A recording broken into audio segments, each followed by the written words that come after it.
investment outlook.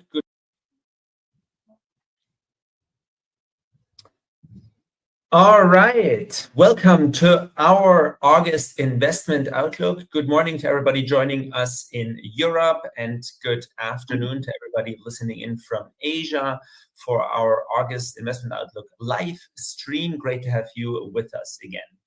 Our theme this month is crypto's summer surge. The crypto market cycle has further room to go and to grow.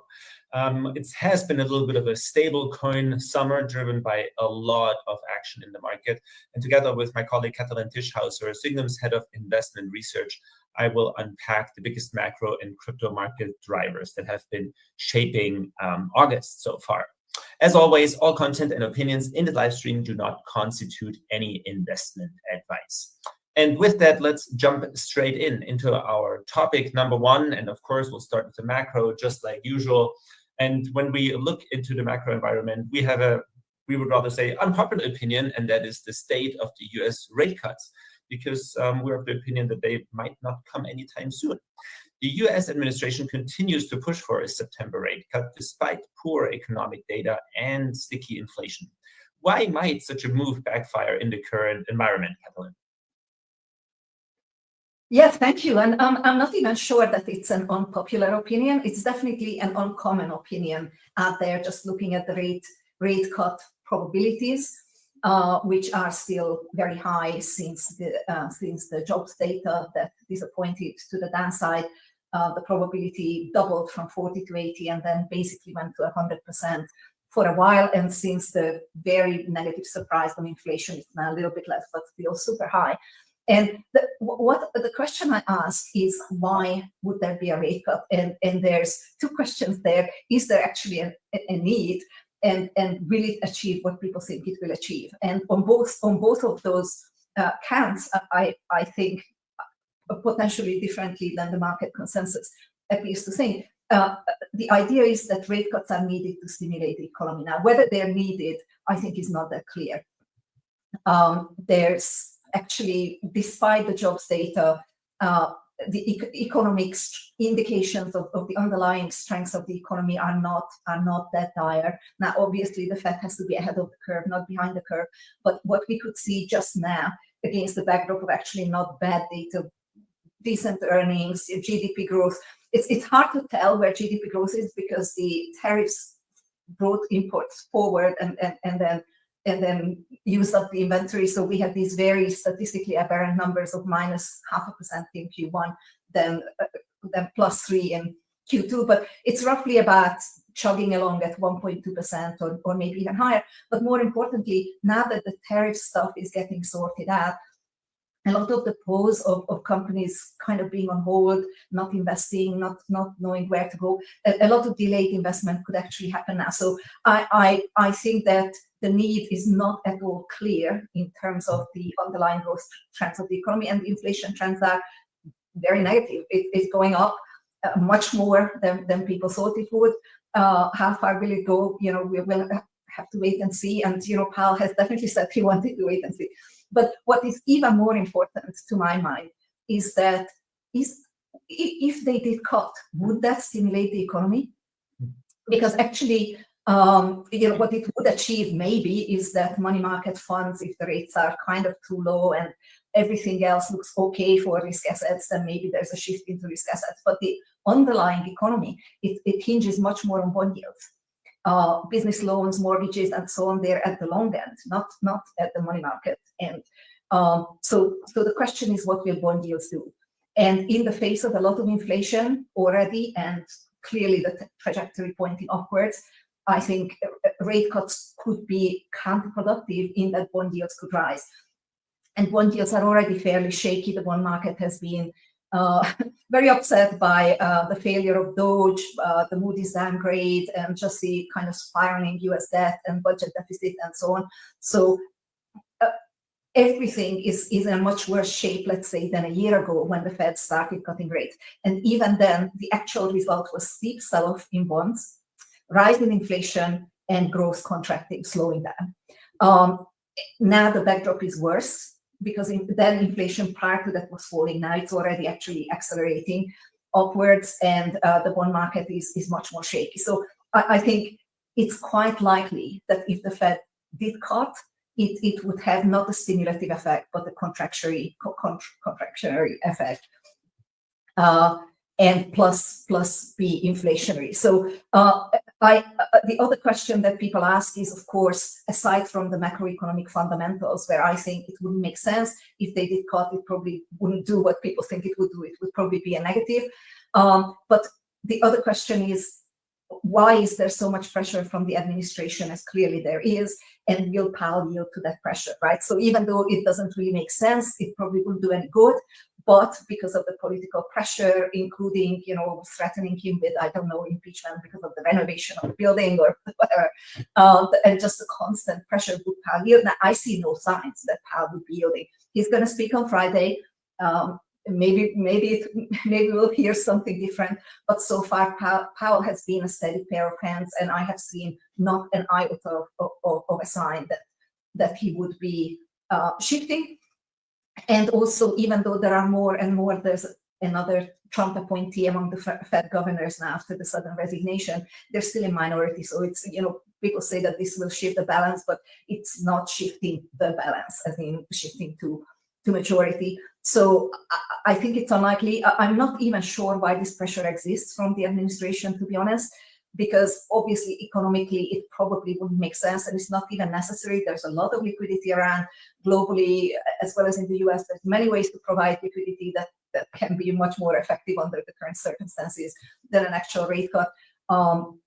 So it's likely to be, maybe that they want to refinance a lot at the short end, in terms of government debt that's coming due for refinancing, or maybe as Powell's term is going to expire next May, and he's obviously not going to be renominated. That's clear now.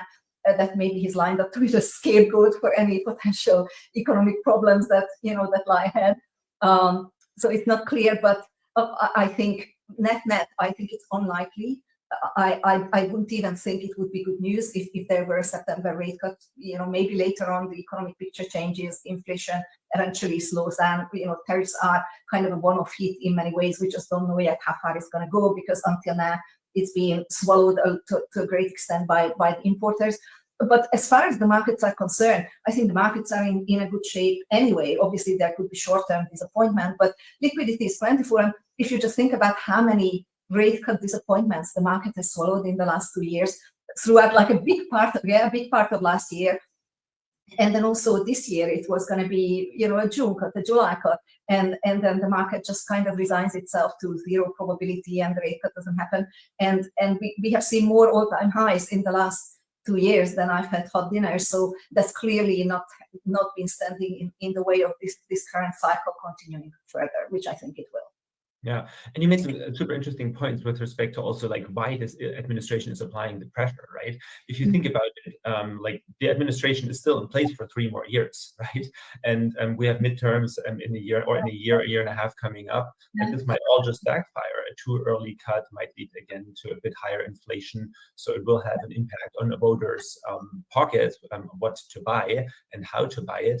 And even if you're able to refinance that now on the short term for lower rates, in a year from today, you might have to refinance that if you refinance it at the short and for higher rates. So that political pressure that is coming from the White House and from the Treasury, also where individuals are, it's very interesting to see. And I agree with you, and I think maybe the pressure on the budget is just so great that it's kind of a priority, right? And especially after the disappointment on cutting expenses and the big beautiful bill bringing just more of that, and the debt ceiling raised again, and what we mentioned, Moody's downgrade, and so the market reacting very negatively. Maybe that is just a priority to firefight. Yeah. Okay. Yeah. Super interesting. And the budget, on the budget side, that ties us into our second topic right away, and that's the tariff situation, right? Something that has, of course, been part of the macro story for the last 4 months, ever since April. And it seems like all of this has slowed down a bit, right? And our second topic is tariffs. Are they divorced from economic policy and market reactions? It seems that Washington's tariff policy is increasingly detached from its economic goals and more tied to geopolitical aims, right? To what extent do markets start shying away from this tariff story? What it seems like they do. Yeah, I mean, it's, the tariff story is I think it's now increasingly in the rearview mirror, and that's a good thing. And even for a while now, the markets have traded them as what they call the taco, that, Trump always, but that basically it won't happen. All these things that are being threatened will not actually happen, so just ignore. I mean, the geopolitical aims were obviously not achieved. Not in terms of, threatening China, who had the stronger hand all along, because of the US's extreme dependence. Every time the US threatens China with more tariffs, like they did again recently through, just countries that buy Russian oil will get 100% or 500% tariffs. China immediately cuts the rare earth exports, and then the tariff goes away. So, but also, this greater cohesion amongst the BRICS, like the BRICS used to be a fairly vague, loose, not very focused grouping, if you could even call it that. And what drove them close together and what created the cohesion is the US putting economic pressure on various countries around the world. So they had a compelling incentive to develop alternative trading systems, alternative payment and settlement systems, move away from the dollar, and so on. So it's exactly the US using its economic power to pressurize countries, what is creating a greater and greater BRICS cohesion. So when there are more tariffs threatened with these geopolitical aims, and for example, now India was seen as possibly the weak link, and so the tariffs went to India, but there's so many carve-outs that it probably nothing, but it didn't achieve, it achieved the opposite goal. The BRICS are pulling even closer together. Certainly none of them agreed to cut trade with Russia or any of that, but their cooperation is accelerating. So this has been not just ineffective, but I would say counterproductive. But then the US reverted to the secondary goal, and that ties back to our previous conversation, which is raising revenues. So tariffs do that. Tariffs are currently the highest maybe ever or something like that in the US. And definitely, one, maybe the clearest example that revenue raising is such a critical primary goal now for tariffs is what happened to Switzerland, right? There's 39% tariffs for no reason whatsoever, and no one understands, and no actual explanations given. And Trump gave the explanation. He said Switzerland's a rich country. I take the money where I find it. So I think that, and that is definitely helping. For example, I mean, there is, it's helping the budget. How much is it helping? It's really relative to the US debt that's growing incredibly fast. It's a drop in the ocean, frankly, but it is helping right now. The optics are certainly good. The S&P confirmed the AA+ rating just yesterday or something like that the other day. And acknowledging specifically that there's revenues from the tariffs, and that's helping, and that's a good thing.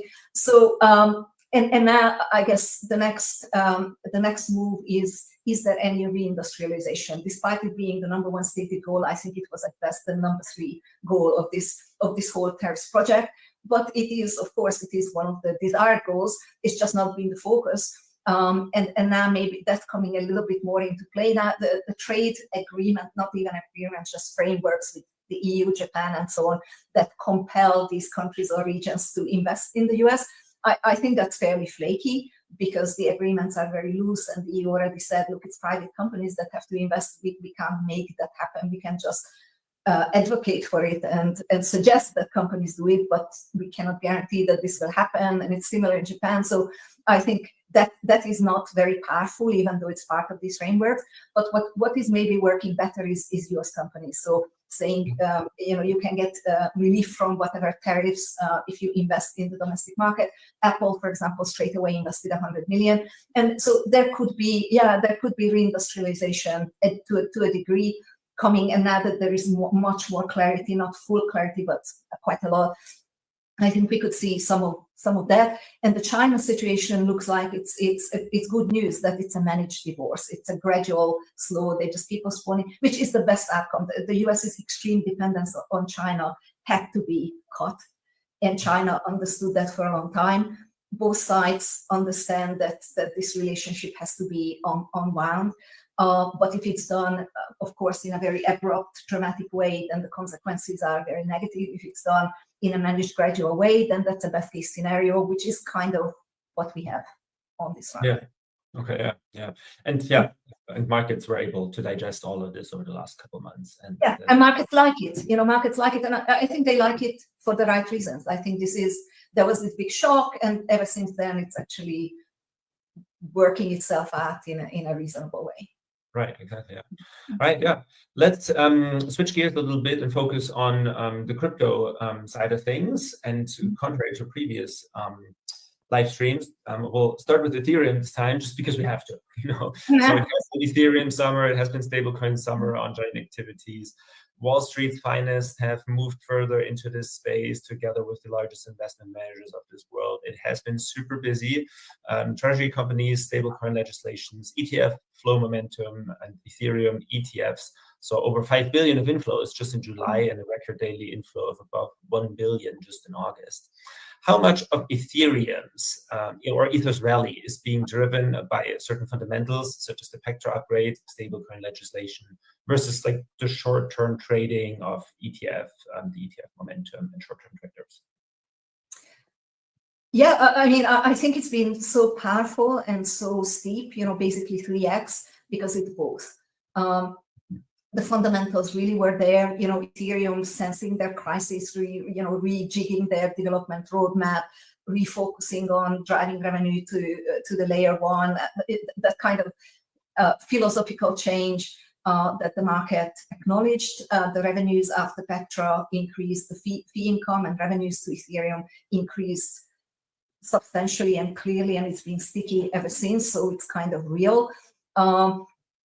And there's also the very powerful narrative, which was always true, that Ethereum having the largest market share across use cases, and the greatest blue chip security, that it's quite likely that Tradfi will favor it, and so on. These kinds of narratives, this was always true. But suddenly the narrative started focusing on it, having ignored it for a long time. And the stablecoin summer, as you mentioned, or the focus of stablecoins, Ethereum really seen as, we'll see how things will actually work out, but definitely currently seen as the primary beneficiary of this use case that's really powering ahead currently. And then it's also supported by certain opinion leaders, and Ethereum also found its let's say Michael Saylor or its strong advocate in Tom Lee, someone a respected opinion leader who's really advocating for this narrative. So all of this had an effect, but it's also to some extent just flows, right? Because the Ethereum ETFs, I mean, we certainly always expected that the inflows will come with a delay. That Tradfi, these new types of investors were just digesting what Bitcoin even was, and it just came too soon and too suddenly for them to focus on it, understand it, get the approval, so that there was going to be a delay. And these kind of dovetailed the fundamental changes, and then these approvals, which were going to take a little longer, and they're kind of happening at the same time. And then the big fuel, the Ethereum treasury companies. And again, Tom Lee is, that's why he's sort of a little bit like, like Michael Saylor for Bitcoin, but they took off so fast. It took, I think, for Bitcoin treasury companies, which, was obviously primarily MicroStrategy, especially for a long time, took like 3.5 years to accumulate 2% of the Bitcoin supply. And the Ethereum treasury companies got quite close to 2%, like 1.8% or something of the Ether supply in 6 weeks. So that obviously was tremendous buying pressure, driving the prices up, and all of these things basically combining to what we have seen, the price action. And a lot of it is solid and fundamental. The treasury companies will never sell, I mean, unless whatever, black swan. But basically, it's not like the ETF where you sell the ETF, you sell the Ether behind it. Here it's a case of, you buy it, you hold it forever. And so that's all good news, and that's all solid, and that's, that remains in place. The only kind of words of warning, of course, when you have a 3x run in a short space of time, you should expect corrections. I mean, I guess that's not a big deal. We have seen now some outflows from the ETFs. I mean, that wouldn't concern me. What is more concerning is that we have seen selling by crypto insiders for a while. So kind of as Tradfi was buying Ether and Ethereum story through the treasury companies and the ETFs, long-term crypto, long-term holders have been selling into that, and the Ethereum unstaking queue grew to kind of the longest since when they first introduced it, and then the queue was long, then they worked it off. And the other sort of word of caution is that both Tether and Circle are building their own stablecoin specialist chains. So by far the two biggest stablecoins are actually building layer 1 blockchains that will be tailored specifically to be highly efficient at processing, serving the stablecoin use case. So that is a threat to, if this was a stablecoin summer for Ethereum, and it was more than that, and it is more than that, but to that extent, there's a question mark there, and of course, even more, I think, for Tron, which is, hinges so much, its revenues hinge so much on stablecoin revenue. So that's also, these chains are getting funded, and then they're gonna, over time, get launched, and then we'll see if they take market share, but that is something to keep in mind. Right, exactly, yeah. And I mean, while they're being launched, they still have a road ahead of them, right? They need to build the infrastructure, they need to build DeFi. And having a stable coin is one thing, but then using it and getting a community to use it and adopt it is another thing. But it can go quickly, as we've seen, and I guess the market will tell us where this goes. Yeah, I think the, Ethereum obviously correcting a bit, narrative is still firmly in place, just some words of caution, looking further. I would say I'm not bearish. Of course, yeah. And I'll bring up a topic that we were going to talk later about. Well, I'll bring it up a bit earlier, and that's treasury companies, which you mentioned, right, with Tom Lee. And I'm going to just go ahead and pause it right there for a quick second. Thank you, everybody, for tuning in. We're going to be streaming some panel discussions today from systemically important organizations, people that actually matter in this space with opinions, who are leading the charge in the revolution of this new financial ecosystem. So right now you're listening to Caitlin T. She is the head of Signum Investment Research in their crypto and digital asset department. That is now the second time that, coming from a financial institution, she has mentioned that she is still bullish, and that even given the state of the crypto ecosystem that we've recently seen, given the pullback, that she still expects a lot of upside potential and momentum still yet to come.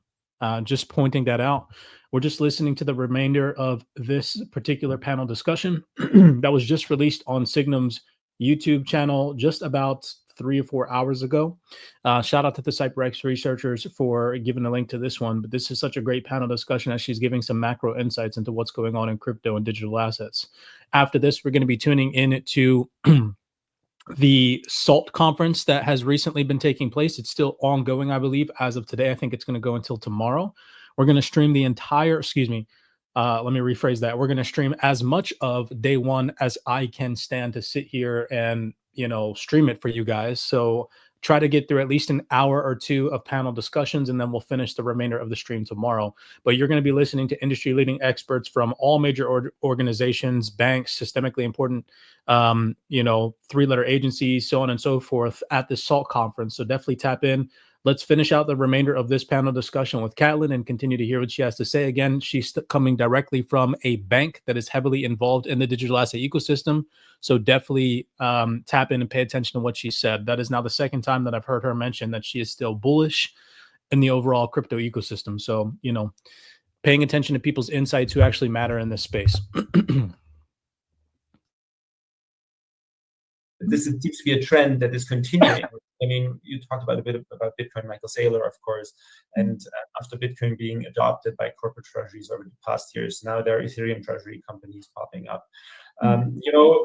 What's your take? What's next? Solana, Avalanche. I mean, and where does this go? And what's actually fundamentally long-term, sustainably relevant in your opinion when it comes to treasury companies and this trend?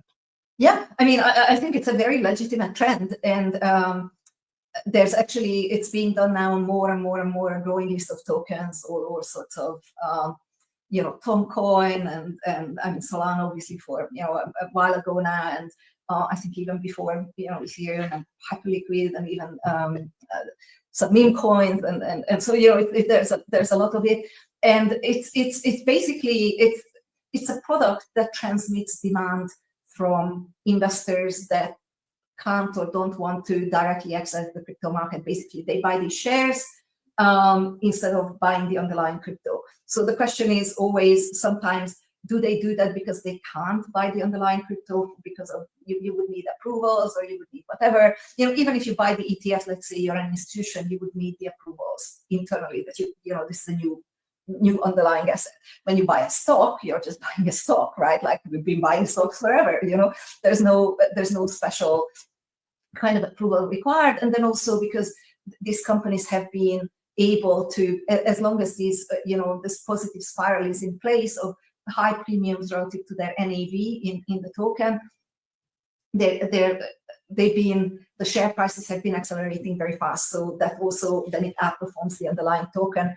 And so then it's also more attractive as long as this trend keeps going. So I think it was a very kind of a smart demand arbitrage and made a lot of sense. In a way, it's kind of an alt season. It's I think retail investors are buying these stocks instead of buying altcoins currently, and they're also buying sort of meme coins and other things that that retail gets into in later in the market cycles. They're not so much buying altcoins, to be honest, like we have seen before, but in this way indirectly they are, because this is then transmitted into demand and also takes the supply out of that token kind of permanently. So the question is just, and currently this trend is still in place. They're still raising a lot of funding. The fundraisers are still fairly successful and the amounts are large.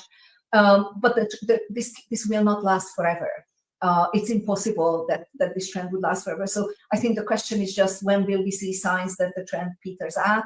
There are some subtle signs. So certain fundraisers that we're going to close, by Wednesday, and then it doesn't, and sort of it takes a couple of weeks. So there are certain signs that maybe slowly the trend might be saturating. Also, MicroStrategy has been also issuing basically vehicles that are riskier for the company, because it's more straight debt, where they definitely will have to either keep raising new money or sell Bitcoin, which would be a sacrilege. But I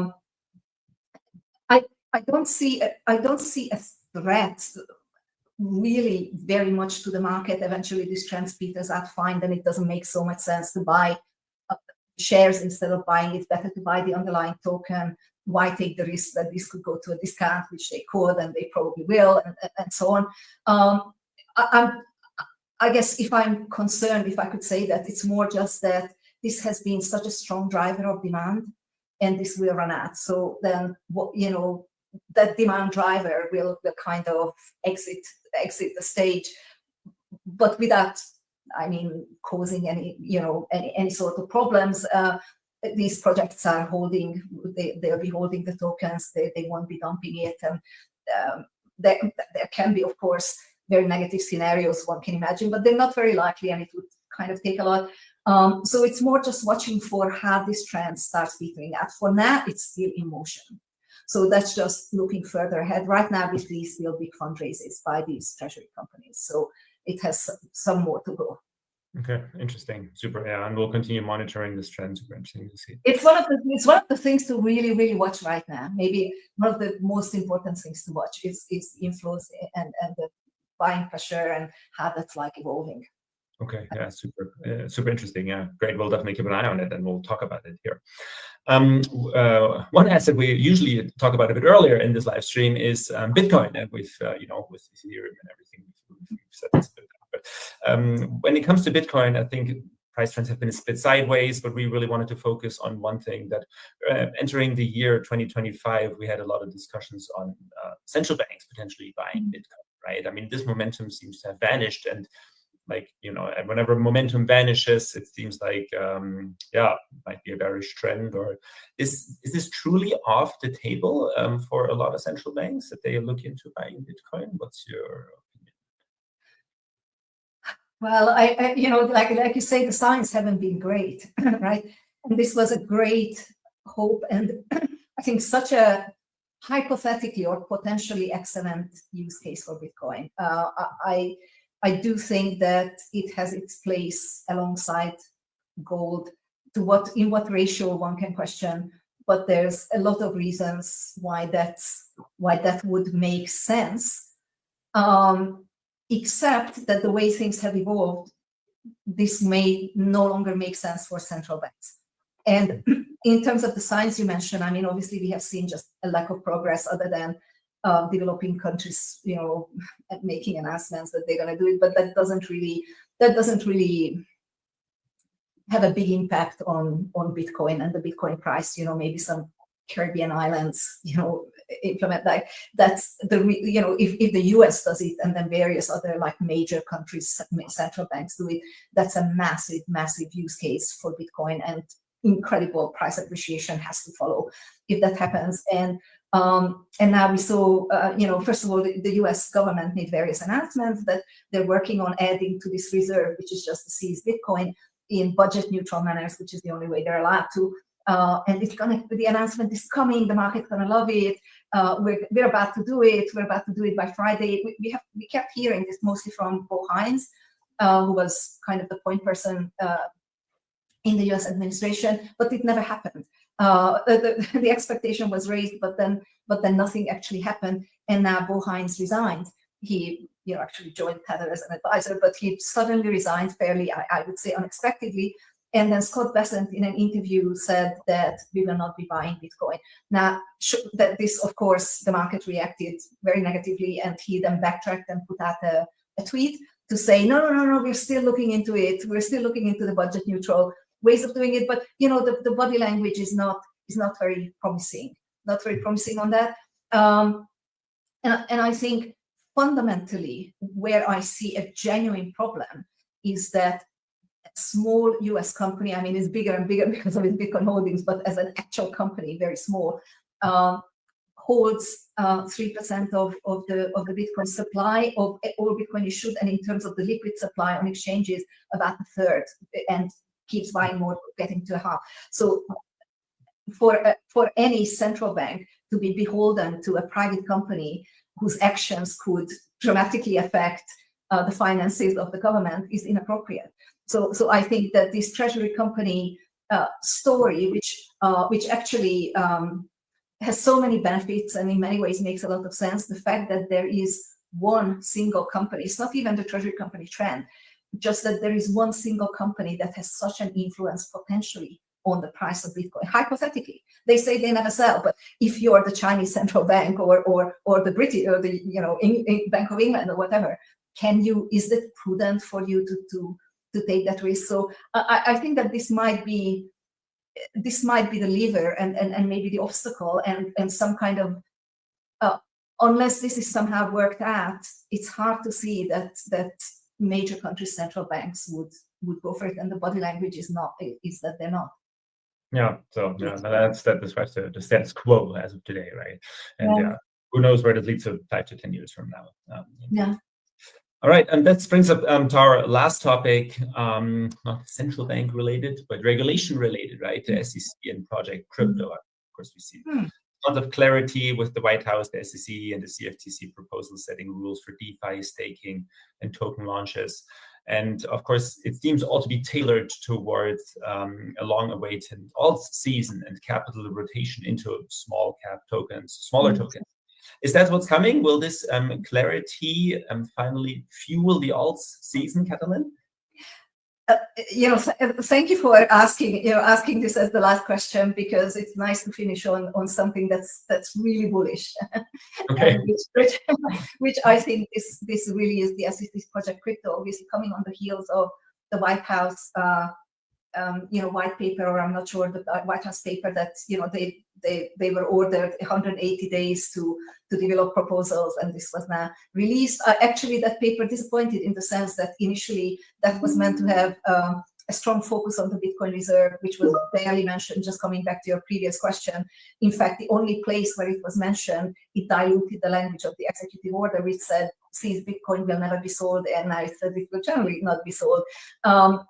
So in that sense, the paper the market wasn't so excited about, but then there were all these policy suggestions of what sort of regulatory and legislative framework the White House would like to see for the crypto industry and various segments of the crypto market. And then the SEC and the CFTC immediately jumped on it. They're also collaborating, and the SEC announced their Project Crypto, and that's very positive, very, very bullish. They're really cleaning house like they said they would, but now it's happening. The liquid staking has been declared that it's not, it doesn't require registration with the SEC.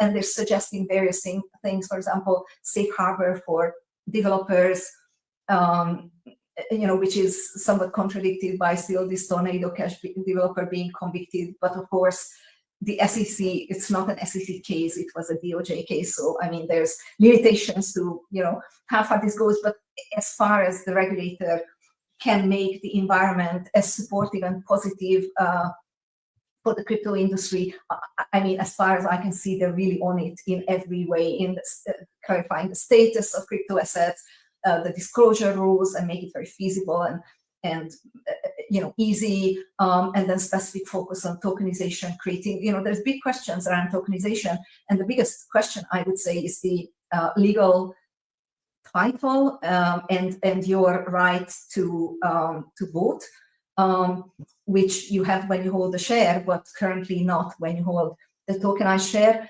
And I think this could be a major stumbling block in terms of moving everything on chain, that the efficiencies probably wouldn't outweigh, when companies invest, especially large institutional investors, in a stock, they wouldn't want to give up their voting rights. I think this can be a stumbling block, but regulation can solve this, right? So regulation can spec things out that kind of make all of this feasible and workable in practice. Currently, it's not really workable in practice, but if there's a way, then that could, of course, really help unlock that use case. And of course, they're focusing on stable coins and so on.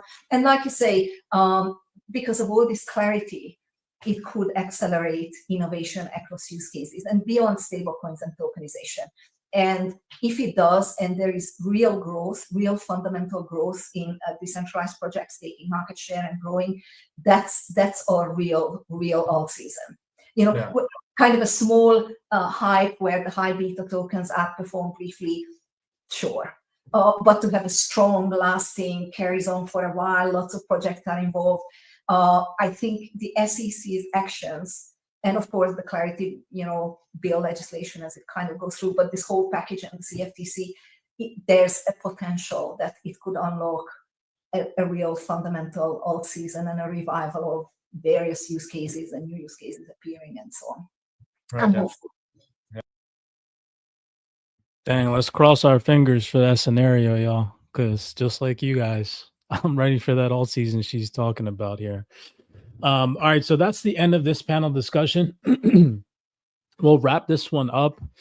845 people listening in. Really do appreciate you guys for tapping in with us today. We're just going to be streaming some panel discussions that we firmly believe everybody should be locked into and paying attention.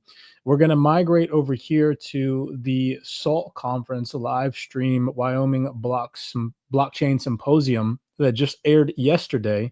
This video surprisingly still only has 239 views. And on stage, we're going to be listening to some of the biggest industry-leading experts in this space, including three-letter agencies, systemically important organizations like major banks and financial institutions. And so if they say anything on stage, I'll pause it, briefly give my opinion on it, react to it in real time for you guys. But we're just going to tap in, pay attention to detail. These are the conferences and the panel discussions that you guys should be paying attention to, not the hypey influencers that are on the internet, always constantly filling your head with dopamine fixated price projections and theories on how price is going to get to where they think it's going to go. Listening to all the people without credentials in this space that just make content on the internet for entertainment is what's going to keep you poor. It's what's going to keep you distracted. It's what's going to keep you hoping for more when more might not be coming at the end of the day. You never know. Again, just pay attention to detail and listen to the people whose Opinions actually matter in the space. The banks, the organizations, the developers, the people who actually work at these crypto native organizations, these are the people whose opinions actually matter. And so here at CyberX and the Research Labs team, that is what we're always in an attempt to do and bring you guys is real research-backed information and not just this speculative, hypey bullcrap that's always circulating on the internet. So let's head over here. If you guys are watching this as a recording, do me a favor and repost this stream just so that way we can get this out to more people. We do appreciate the love and the support. I sent this message to Aqua to see if he can tap in, but it's still 7 a.m. his time as he is on the Pacific coast. So we'll see if he locks in with us here in maybe an hour or so. I'm going to try to get through as much of the stream as possible. That in which we don't finish today, we'll restream the second portion of day one of this tomorrow. And then all throughout the weekend and maybe into next week, if we can get day 2 and day 3 and maybe even day 4 going, we will stream those as well. Now, these are roughly about 8 hours long and they're filled with a whole bunch of panel discussions. So if a panel discussion comes on and I'm feeling like it's kind of dry and it's not really giving us any good information, or it's people that personally I don't really listen to or paying attention to, I'm just going to skip thoroughly through it and find another panel discussion that I do want to air with you guys listening in. So let's lock in. Let's tap into this Wyoming blockchain symposium.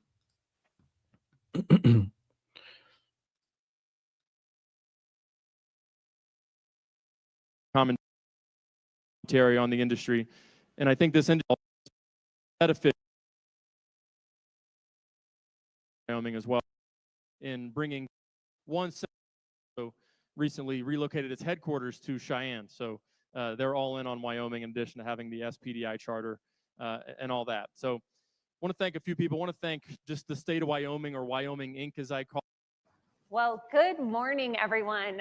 John, thank you for kicking us off. I have to say, this is absolutely hands down the best event of the year. This is such an amazing location, but I think most importantly, a really high-level group of people that are always people I want to talk to and bump into in the hallways. So we have a shortened time, it looks like, so why don't we dive right in? I think everyone knows Arjun Sethi. He is the co-CEO of Kraken and also the chair of Tribe Capital. And of course, Anthony Scaramucci, who needs no introduction. I want to touch on a couple of Is that good or bad? That's a good thing, maybe.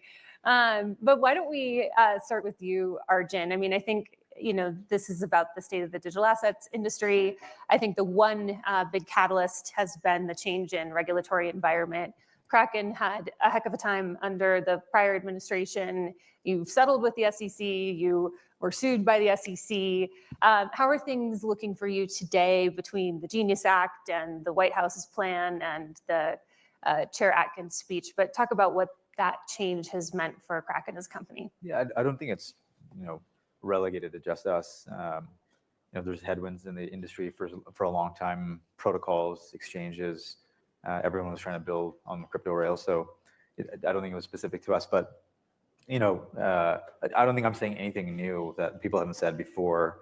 Is that it's a new administration or protocol level, and we can kind of course correct along the way, as opposed to what we've been seeing in, you know, other countries where they're kind of notching, and you know, to their credit, outside the United States, they were ahead, and I think you're just seeing U.S. catching up and you know, moving, and that just kind of like, you know, pun intended, no pun intended, but like, you know, trumping ahead of the rest of the ecosystem. Anthony, you always have stood at the center, at least in my mind, of the institutional world and the crypto world, and have been very involved in policy. And I remember last year we both attended a meeting in Washington with the Biden administration. They wouldn't let us into the White House, but they were kind enough to walk across the street and meet a group in a hotel. I know, right? It's like, look how far we've come. But blindfolded too. We've come a long way, and I think even you've given credit. I know this isn't your favorite president, but have given credit to him. He's everyone's favorite president, according to the president. But what? How do you think Wall Street are perceiving these regulatory changes, and what does this mean for the TradFi world going forward? I want to go back to that moment that Kristen's talking about. So we were in the Willard Hotel, in the conference room downstairs. Incidentally, the same conference room was used yesterday, President Zelensky. So they recognized the room right away. And the Biden people came, they took notes, and they basically said to all of us, listen, we hate you guys, but we would like your campaign donations. Okay, and they said, okay, thank you. Then they left. And then Krista may remember we did a Zoom call with Treasury, and we said, listen, this Operation Choke Point 2.0 is wreaking havoc in the industry. They said, well, there's no such thing. And then somebody on the call said, okay, raise your hand if you've experienced some level of choke point 0 in your choke point 2.0. Everybody raised their hand. So it didn't go super well. And I would just say, this is real plaudits to the Trump administration for getting it. And again, whatever your opinions are of President Trump, and I've been obviously opinionated related to him, he has phenomenal political instincts. And back in July of 2024, he realized that the future of financial services and the mantle of U.S. financial services leadership is going to include this industry, of course, include Kraken, and you got to give him a lot of credit for that. And I think we've had a major sea change, and I'll go out as far as saying that I think it's a permanent sea change. I don't see the Democrats, at least the ones below the age of 55, wanting to go back to a Elizabeth Warren anti-crypto army. There's just no anti-crypto voters out there. So I'm hopeful that this will continue and it will somehow permanentize in Washington. One of the trends that people were talking about last night is, obviously this convergence of crypto and TradFi, and Arjun, you at Kraken have been looking outside of the traditional crypto world. You're starting to look at tokenization. Can you talk a little bit about how you're thinking about these two worlds coming together and what the opportunities are?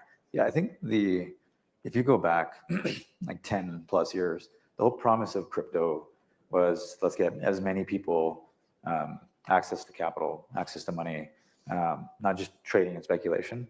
And so this sentiment has been talked about year after year after year. And I think for us, when we took a look at the exchange, global liquidity, kind of global demand for assets, we saw that with stablecoins over the last 5 years, which is how do you start thinking about actually putting in real world assets, real estate, tokenized stocks, et cetera. How could you do it in a way where it's not a walled garden? And I think one of the things that we've seen is that if you go back for any of the exchanges, and it's not to put any exchange on notice, but the value sets that a lot of these companies have, they're kind of a wrapper, and they are just trying to extract value and keep the customers within their ecosystem. And I think there's some value in that in the short term. But what ends up happening is that it goes away from what the core was of why a lot of us started over the last 10 years, either invested in it or started protocols from scratch, which is that decentralization also just meant freedom to be able to do what you want, to be able to own your own assets and not have someone come in and say, well, you're a part of my AUM, or I'm going to rehypothecate it, or traditional banking. And so we kind of went back to first principles. I kind of say this again and again, even to our team, is if you take a look at the Kraken culture doc and like what we're striving towards is that we build products and then we drive profits from them to drive it back into what we cared about in crypto. And so tokenized equities, or that layer for us, was really important so that you could have non-custodial or custodial wallets or exchanges all over the world, DeFi or not, that could perpetuate real world assets and that global liquidity. So for us, it's like extremely important. And then on the convergence of the TradFi, it's more how do we bring those folks along the way to say, hey, like crypto's not nefarious. Yes, there was some speculation, but the word meme isn't a bad word. It's just more about like promoting this global liquidity that exists, not just in the United States, but all over the world. Anthony, how do you think Wall Street's ready for tokenization? Do they see this as an opportunity? Do they see it as a threat? What are you hearing, and where are they at in the adoption cycle? I would say some. I mean, obviously, Larry Fink is ready for tokenization. He sees the vision of it. I think that the traditional banks are probably going to take regulatory guidance from places like the Fed or the SEC before they move forward. But I think the central question is the technology better than existing technology? Can we move things more quickly, more efficiently from a cost basis? And can we move things more securely? And I think the answer to those questions are yes. And I think throughout history, anytime that the technology is better, we typically adopt it, even if there's some resistance. Remember, everyone in this room has been in an Uber, but there wasn't one government official in any major city that wanted Uber to exist. So it just, the forces are such where these things will happen, whether Wall Street is fully embracing it or not. I think to add to that, you see what I get worried about is the Wall Streetization of crypto, right? You see the DATs, you see all these corporate treasuries, you're seeing SPACs come back into play where they're going to just start investing more into the ecosystem. I think that's well intended in some cases, but it's also it kind of reminds me of what we saw in 2020, 2021, where you just have a lot of fast money and sort of loose discipline around what's happening in the ecosystem because they're just excited about it. And you see these similar waves in like AI, et cetera. I think like the best thing to think about is like, how do we get traditional Wall Street or institutions to adopt and start thinking about building into crypto rails rather than trying to control it in a financial way? Because I think that's when the industry gets better. And one thing that I think everyone kind of forgets about is the billions of people that are trying to transact with these assets today. Like XStocks for us, I was surprised that it's been out for 4 to 5 weeks. I think we're like almost at like 3 billion in transactional volume. That just means there's a huge amount of demand outside the United States, and the United States prospers by just getting these types of products out there. Yeah, no, I think as more and more products come online, and especially I think as it evolves to where people can hold their own assets and transact in DeFi, I think it's going to unlock a tremendous amount of Well, even here in the United States, I want to be able to hold my stocks on my phone. Like I don't want anyone to control it, including Kraken, right? Part of it is we should be able to help proliferate that. Chris, not to disrupt the flow, but I want to ask Arjun a question. Why Wyoming? Why did you guys choose Wyoming to be corporate headquarters? So help me out here, Arjun. I'm trying to boost this. Yeah, of course. I mean, so we're fans, and I'm still looking for a house, and I haven't been able to find one that I can afford. I think it started. So I mean, the real story is Jesse Powell, who's one of our co-founders, had done a sort of I don't know if it's a lunch and learn, but some sort of Q&A with Senator Lummis, and she kind of maybe got pilled into crypto at that moment, or there was a lot of people along the way. But I think her and the team have just been a champion of what crypto means, and I think to a certain extent this might seem corny, but I think if you take a look at like sort of the values that what the American values are, or sort of our first 10 amendments, and like what it means to be like part of the American dream, I think like they did a good job of taking what we had said, like why we wanted to build sovereignty, and I think they just have gone to bat more than any other supporter in the ecosystem across the House and the Senate. And so they were first and foremost. They talked about Bitcoin. They helped us with the SPDI here. So they've been champions. And so I think for us, we wanted to make sure that we could reinvest into the ecosystem, bring more people here. I think Trevor's sitting right here is on the CEO for SPDI as well. The point was that like, where can we find states or folks that can be supportive, and we can do vice versa. That's a great story. I think we have time for one final question, maybe for you first, Anthony. You were very early with SkyBridge in helping provide institutional investors ways to get exposure to crypto in a format that they understood. I think we're starting to see potentially soon new ETFs under a generic listing standards. We'll see more tokens be available in the ETF format. We're seeing the rapid proliferation of digital asset treasury companies. And we're also seeing a lot of companies either IPO or go public via SPAC, et cetera.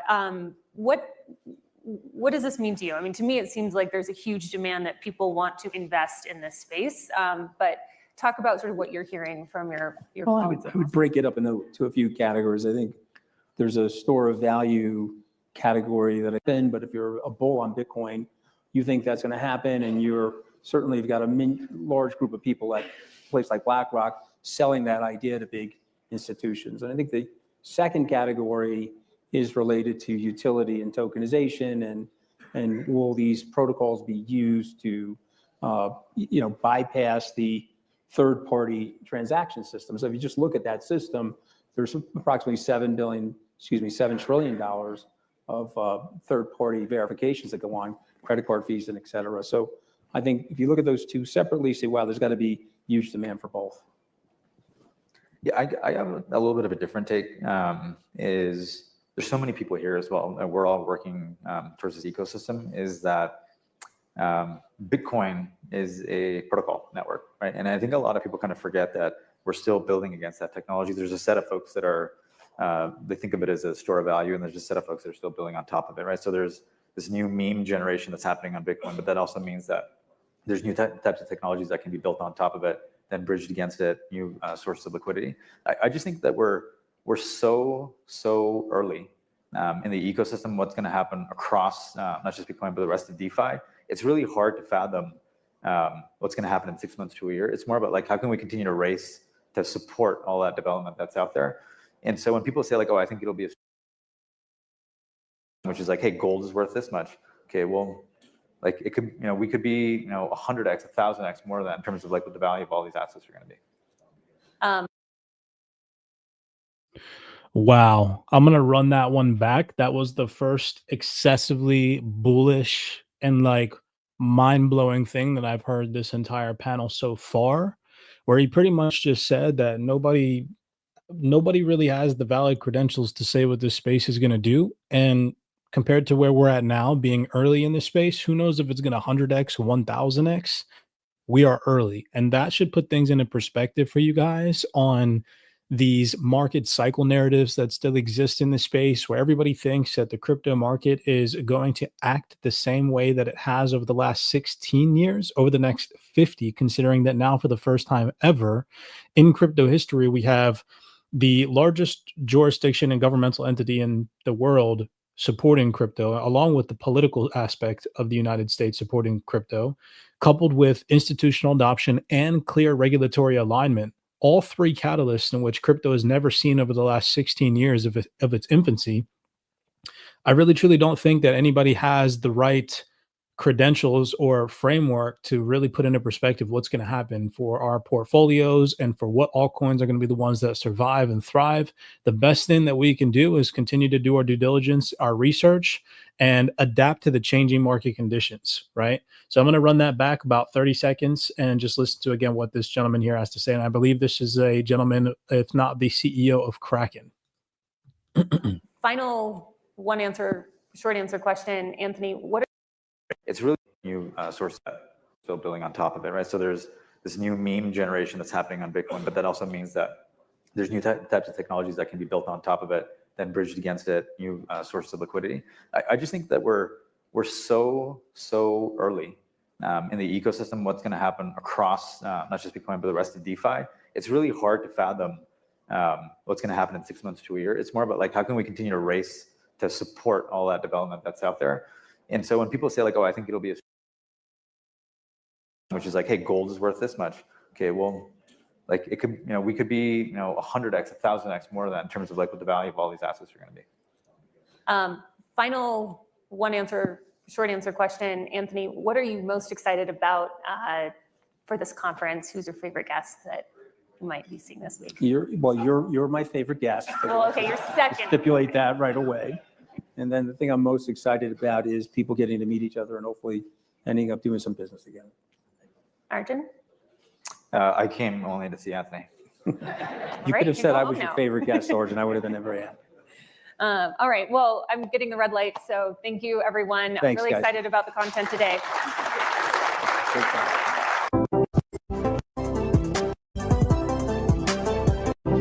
We're early. I think I'm in the correct seat here. I think you are. Yes. They say go to the center seat, so I'm not sure.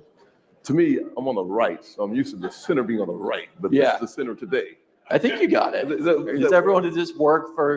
All right, good morning, everybody. Good morning, good morning, good morning. Welcome to the Bitcoin mining panel sponsored by Aquapana Water. Everybody should have their Aquapana. Just want to thank Salt, want to thank John, want to thank Anthony for having the Bitcoin miners up here. As many of you know, a lot of the industry had given up on Bitcoin miners, but unlike Bitcoin treasury companies, Bitcoin miners can actually create new Bitcoin at a price below the current market price. And actually the network can't run without Bitcoin miners. So in my opinion, we have four of the very best companies, public companies here in the space. But Sorry, guys, to save time, I'm not going to stream the Bitcoin mining panel. Not that I'm not interested in that, but there's other people on this panel discussion list that I want to get through. This next one is going to be the CEO of Franklin Templeton. So let's take a second and listen to this lady here. The idea of genes.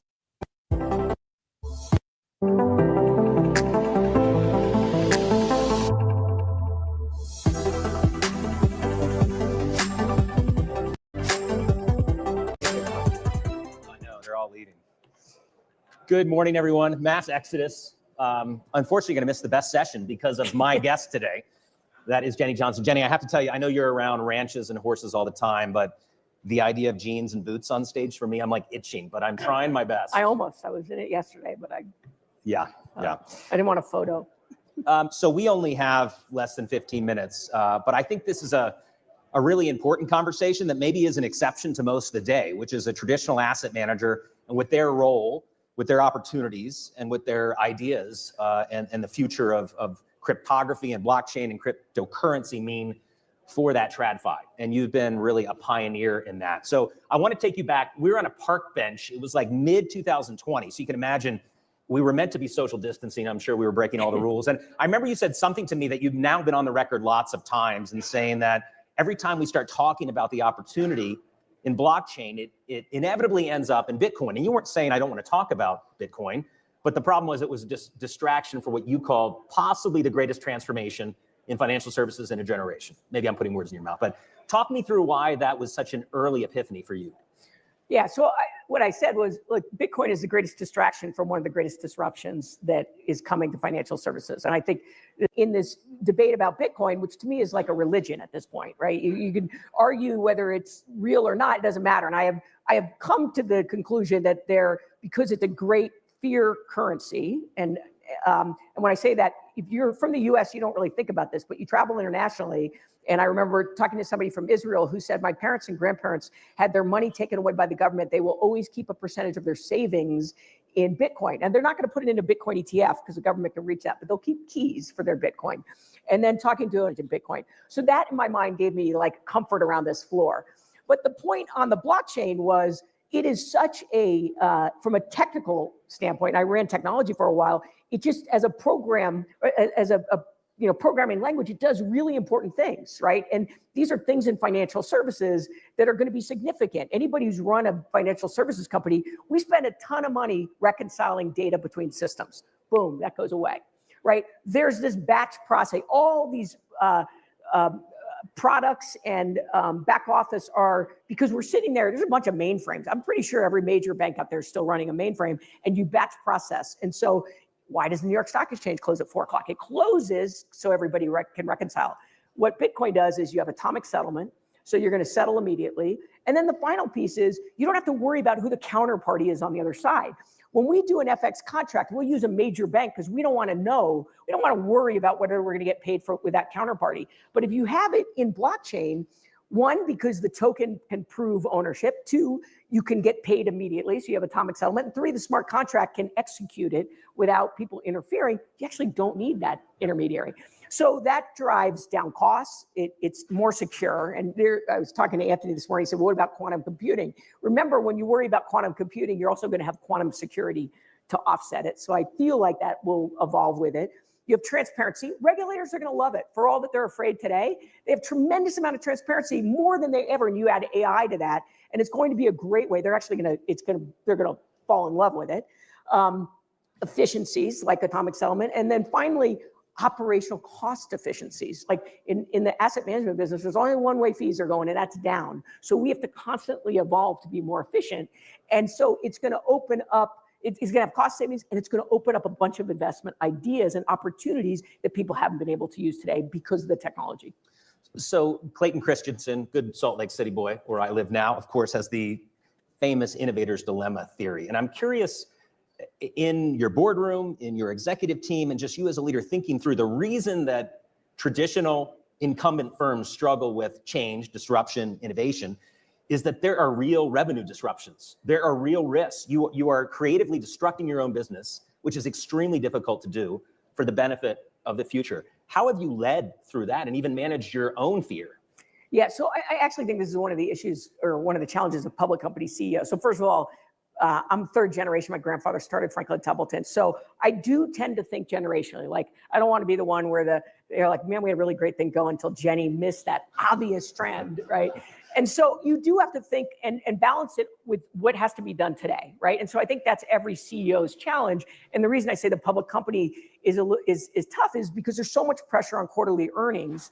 And the work, we started doing stuff in blockchain in 2017, 18. We launched our Benji tokenized money market product and I think approved by the regulators in 2020 or 2021, these are not going to be meaningful contributions to our earnings probably for 5 years from when we started or more. You know what? Most CEOs are going to say that's the next guy's shift. Yep. I'm not going to make this investment today because I got to deal with the quarterly earnings. So that's one mindset that I think that's why private companies often can think a little longer. And then the second piece is, so then when you have these folks who are really excited about this technology, by the way, they tend to be really disruptive to the rest of the firm. The rest of the firm's like, yeah, that's all great, but I got to get my sales numbers now. I need to get, the NAV done at the end of the day. I'm not going to talk about that stuff. And so you have to almost, and we're doing it with AI, you almost have to. So let's talk a little bit about this laboratory. You mentioned Benji already, which first 40 Act. It's tokenized mutual fund that is on the public blockchain. It's the only one on it. We are running it on the public blockchain. Okay. And you've been talking with MAS Singapore, I've seen in the public domain as well. About down the road. What's the roadmap from here? There's a lot. I mean, so I genuinely believe that mutual funds, ETFs, all happens, right? When I use that foreign exchange, we pay big banks a lot of money to execute a foreign exchange contract. As you eliminate that, and you can drive down the cost, a couple things you can achieve. One is our tokenized money market fund, you can subsidize this. The larger investors don't want to subsidize the small investors.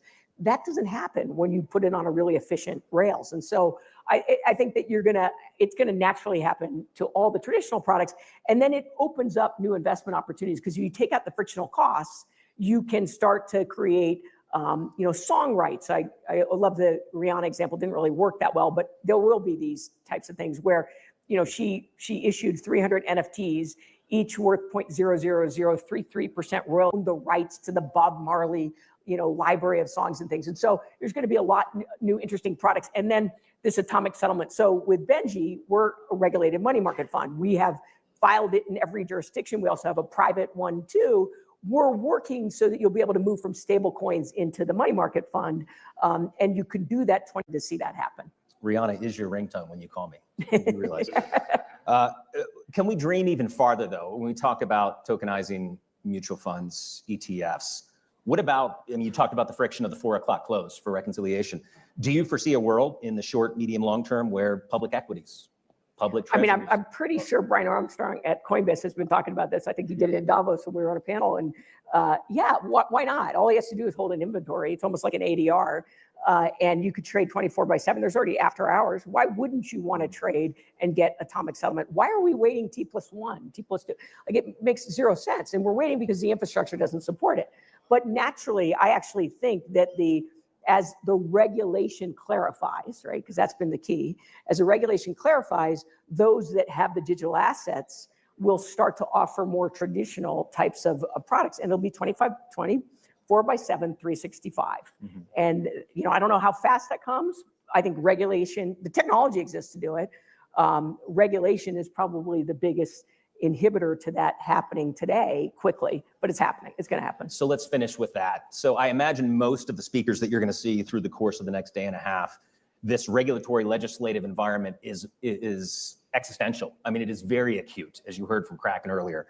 For someone like Franklin Templeton, clarity and liberalization around the regulatory structure, how does that change what you're doing? Does it accelerate some things, not others? Does it give you more comfort? Or does it not change anything that you do? I mean, we're a highly regulated entity, so we've got to play by the rules. Now, that's been at times frustrating because I think it's in trying to do that, because we don't want to risk the rest of our business, we've allowed these unregulated entities to take off, right? But if you actually if you put yourself in the shoes of a regulator, guess what? There's no upside to getting regulation right. Nobody goes, hey, that guy was really ahead of himself, right?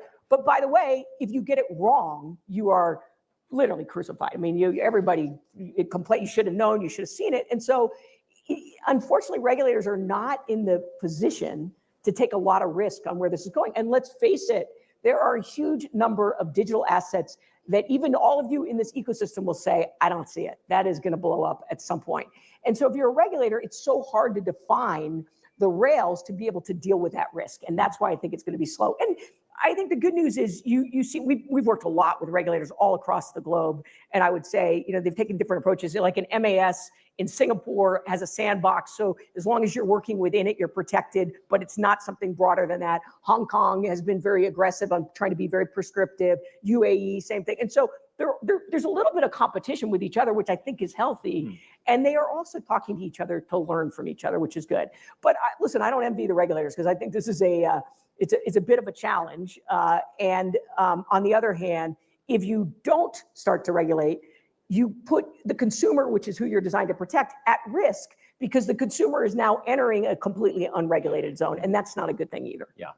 So very last thing, for the investors out there, is there, and you can't say Franklin Templeton, but is there any category? Who says I can't? Any category of this ecosystem as an investor that you think is the most exciting? Tech layer, killer app, infrastructure, picks and shovels.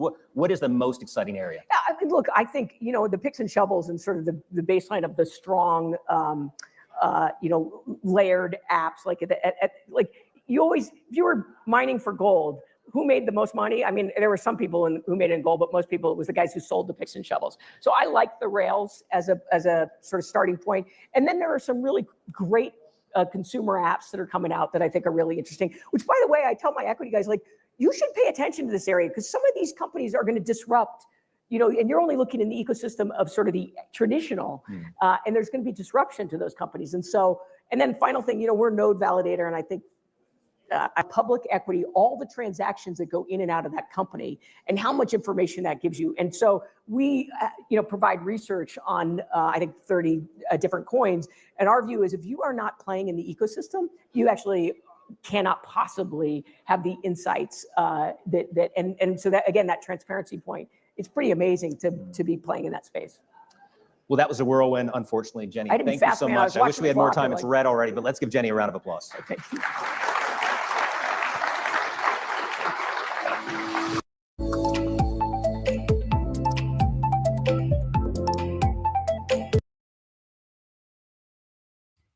Next panel looks like we got individual representatives from XSY, Anchorage Digital, Paxos, BNY Mellon, and Securitize. So this should be a juicy one. I thought that the Franklin Templeton, Jenny Johnson panel was going to be a hot one, but honestly, she didn't say anything that I didn't already know or that she hasn't said in previous panel discussions. So hopefully these next panelists say something worth our time. Let's check it out. Either way, still, Franklin Templeton, Jenny Johnson, always giving some really good insights. One key takeaway that she did say is that regulators are going to fall in love with this technology. And that's a major shift and change in the tide and the tone in the space, where over the past 16 years, we've been dealing with regulatory headwinds. As a matter of fact, in this specific conference, the SEC chair, Paul Atkins, actually states, which I think his panel's coming up in the next hour or two, but he specifically states that the vast majority of cryptocurrency assets are not securities. And he said that live on this stage. So huge shift in the regulatory undertone. Again, we've never seen a digital asset ecosystem with full regulatory clarity. I feel so bad for the people that still think that the 4-year market cycles that have existed when retail is primarily driven, the volume and volatility in the digital asset space are still going to exist over the next 20 to 50 years. Who knows what that environment's going to look like? But again, just make sure that you guys are doing your research on how to protect, how to preserve, how to grow your wealth, how not to have to sell for fiat currency to get stuck back into the traditional system by capitalizing on DeFi strategies and learning how to get your digital assets working for you. I can't stress enough that as we enter and progress continuously through this digital transformation, your knowledge is going to be what really puts you ahead of the rest of the crowd, not the speculative hype stuff that existed in prior cycles. So let's lock in with this next panel.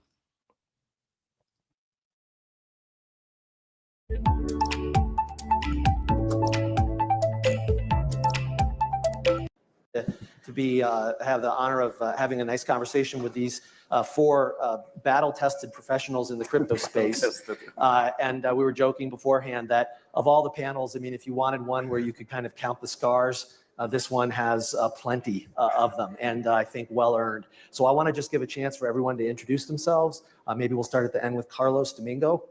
Sure. I'm Carlos Domingo. I'm the CEO and co-founder of Securitize, a company that focuses on tokenization of what they call today real world assets, which is a newer term in the industry. So we've been doing this for a very long time, and we primarily focus on serving the large, traditional asset managers to bring them on chain through, the licenses and the technology that we provide. Great. I'm Carolyn Weinberg. I'm the Chief Product and Innovation Officer at BNY. And as part of that, digital assets is a key part of our strategy, enabling the ecosystem of digital. Prior to that, I was the Chief Product Innovation Officer at BlackRock, where we did quite a lot in digital assets that I led with many amazing partners that you probably know. Prior to that, actually, was in the sales and trading business. I ran fixed income derivatives businesses at various firms, so know very well the collateral markets, which we're going to talk about at some point. Prior to that, I worked at McKinsey, so take a very strategic mindset to all the things that we do, and I'm very excited for this conversation. Thanks for having me. Thanks, Carol. I'm Walter Hessert, the head of strategy at Paxos, and at Paxos we are building regulated blockchain infrastructure. We power a lot of the largest enterprises in the world with their blockchain solutions, whether it's Bitcoin trading and wallets, stablecoin orchestration, and of course stablecoin issuance, which we've been issuing various stablecoins out of our New York Trust and other regulated entities going back about 6 years. And today we issue a handful of different stablecoins, always operating at the infrastructure layer, one for PayPal, PYUSD, and USDG for the global dollar network. And Paxos is always really focused on being regulatory first and focusing on the infrastructure layer, serving large enterprises. Hi, everyone. I'm Nathan McCauley. I'm a big fan of Wyoming. Spent the last week in Yellowstone, so enjoying it. When I'm not vacationing with my family in Yellowstone, I run Anchorage Digital, digital asset custodian that builds a bunch of infrastructure for institutions to participate in digital assets, whether that's on custody, trading, stable coins, or settlement. And so we have a whole suite of offerings that allow institutions to either directly participate in the digital assets ecosystem or build on top of the infrastructure that we provide for them. That's great. And so I'm Sean Ford. I was one of the founding team members at Algorand and have launched a new project on Avalanche a couple of months ago that's in the digital asset and yield generation space. So just to start this, I know there's been a lot of talk about the recent legislation that has been passed, which has provided, I think, some degree of sure footing for all of our businesses. I want to push past that because I think everyone here would probably agree that's a minimum requirement to having the United States in particular start to take its place in the stage as a leader in blockchain and crypto. But putting that aside, what do you all think is the next big barrier to adoption? Sure, I can kick off. I think with regulatory clarity in place, one of the things I think about is that the Oldsmobile first started building cars, and when they designed the cars, Ransom Olds, the founder of Oldsmobile, figured out that he had all these wonderful cars, but there were no roads, and that's where I feel like we are now. We have the product, we have the regulatory clarity that we can deliver these services, but we don't have any of the roads. So much infrastructure needs to get built, integrated into financial services, and into fintech, into the tech companies, and so that's really the stage that we're at now, right now, where like the car has been invented, but we need a bunch more roads to come into existence. Carolyn, what do you think, based on your background, sort of spanning both sides of the Yeah, absolutely. I think so at BNY, we are the financial infrastructure today for the markets. I think, as many of you know, we are one of the largest custodians, or the largest custodian, as well as we do $2 trillion in payments and so forth. And why I'm excited of the work we're doing at BNY related to blockchain and digital is that we're taking traditional and looking to the future. And I completely agree with Nathan. The future is very much about actually enabling that whole ecosystem. It's not just about one thing or another, it's about how the systems fit together. And that's how actually our financial system works today. So that's a huge hurdle, if you will, but it's also where, when we see the mainstreaming of digital and a lot of the banks and a lot of the regulation coming into play that enables us to all do that, those rails going digital will enable us to actually scale. I would say one thing from talking about battle scars earlier, is that we need to make sure that we're doing this in the right direction, so we set the foundation for acceleration. The biggest hurdle will be if there's like a real failure in the system, we go too fast, or we expect something that doesn't actually work. So I would just say we should be really thoughtful, think through all of the different second order effects as we have make sure that we are protecting the future by not doing things too fast, but going at the right speed for that acceleration. I just think that part of the problem for adoption, once things like, the Genius Act has passed, so stable coins now are kind of legal tender, and you have more clarity about tokenization, etc. It's also kind of like abstract the technology out from the users, right? So if you remember, in the 80s or early 90s, when you had to connect to internet, you had to download a TCP/IP stack, and then you have to download the modem software, and then you have to click and then wait and to then connect to internet, and you have to do all this stuff to be able to access the internet, and that worked well for the early adopters. And in crypto, we're kind of there. Like if you want to use crypto, you have to download a wallet and figure out how to activate it, and then sign transactions and deal with the horrible UX for, moving things across multiple blockchains because you don't know which one you are. And at some point, these technologies need to be kind of abstracted out because BNY provides you a digital wallet, and it's there, and you don't have to deal with these things, or the phones already have the wallets there, and then you open your phone, and your phone is connected to a blockchain, and you don't have to deal with the connecting it, etc. And until that thing happens, the mainstream users, of course, there will be the most sophisticated tech users, early adopters, etc., that will go through these barriers. But to go really full mainstream, you need to abstract this out from consumers. Yeah, I think Carolyn, you've been at the helm of two of the pioneers in the space, and so they have plenty of battle scars, as do we from the industry side, from the digital asset industry. I think that the reality is that for every BNY, there's another dozen. The mass market that you heard a lot in the market. Oh, we don't want to be first, we want to be second. But really, what they meant is we don't want to be first. We want to come after it's all clear, the regulatory regime's in place, the legislation is there, and first has been out there long enough to take all the battle scars. And that's just now. That is now. And so I think everyone in the market, no matter where you sit, whether it's on the regulatory side, whether it's on kind of the incumbent financial services banking side, or in the digital asset space, I'm sure everyone is feeling the same thing, which is everyone is now moving to this wave of investment in this infrastructure, in this adoption. And the industry does continue to grow. It's growing every day. It's just we're talking about what makes it grow orders of magnitude more. And that all kind of happens together, and this wave is one of the big catalysts. So can we stay just on that for a second, Walter? So Paxos has applied for, is it a registered charter, banking charter trust license? Is that what it is? A national trust bank from the OCC. And so do you see that as and you're the third, sort of crypto-based or crypto-native company to really do? Well, there's one now, that's Anchorage. Right. And we hope to be the second. Was coming to you after this, Nathan. Thank you. I appreciate that. Good friends. Thank you. Yes. He started to squirm a little bit. Yeah, that's right. So I guess both of you then can comment on this. That do you see this as the start of a breaking down of the walls between TradFi and DeFi? Like this type of action? I think breaking down the walls, that is a fair way to put it. I think that it really is going to advance the technology in the industry in a way that benefits kind of all.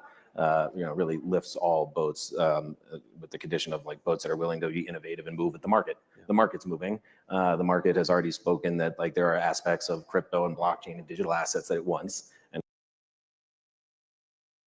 we have built businesses that are kind of natively built to serve that demand in the market. This allows us to operate at a much higher level and serve larger enterprises and more mass market. At the same time, you have all of the big players that are incumbents, and they have massive platforms, they have massive AUM, they have massive customer bases and brands, and they're going to innovate too. And in some ways, they've even been, we may have felt it in a different way because we didn't have an incumbent, successful business, but in some ways, they've even been held back more by the lack of regulatory clarity than us in the digital asset space. Nathan, do you have anything? Yeah, I mean, I would just think of, I think it's telling that we have BNY here on the panel with us. BNY is probably the best example of adopting technology for the entire history of banking within America. And so this question of is TradFi going to break down the walls between DeFi? I think these two converge over time. TradFi becomes DeFi, DeFi becomes TradFi. We had uncertificated stocks for many, many years, and then we moved them onto ledgers and got to faster settlement. And I think we're going to see the same thing in digital assets. Another thing that I think is going to be really interesting here, I think it's at least poetically beautiful to me that the OCC was actually established by Abraham Lincoln to.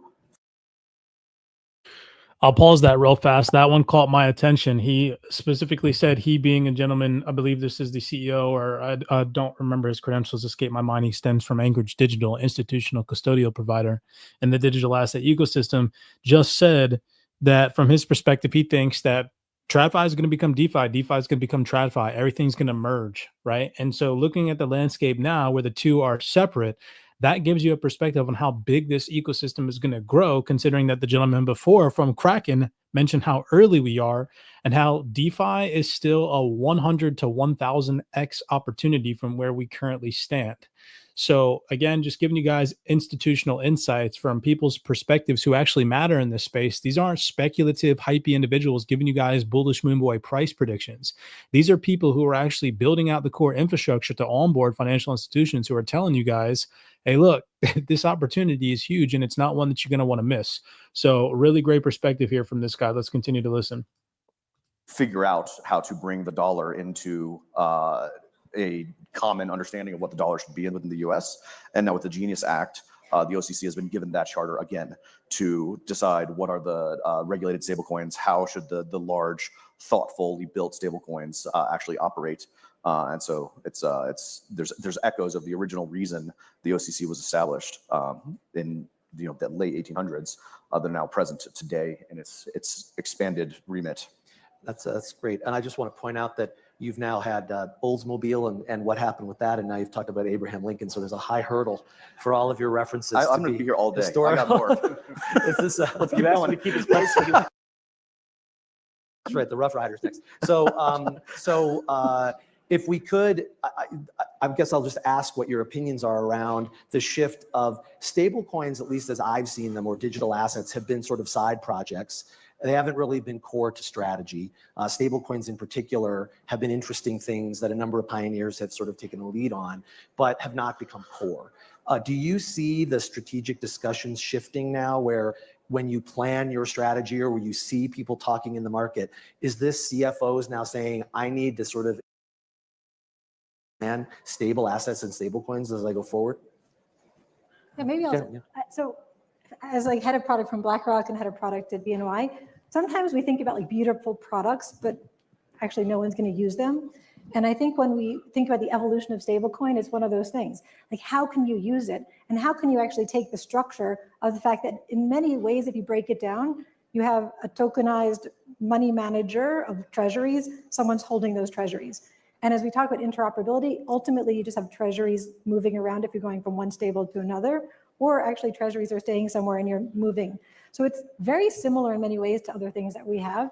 But the question is, like, why do you want to do that? Why do you want to move money fast around the world? And there are so many amazing use cases for that.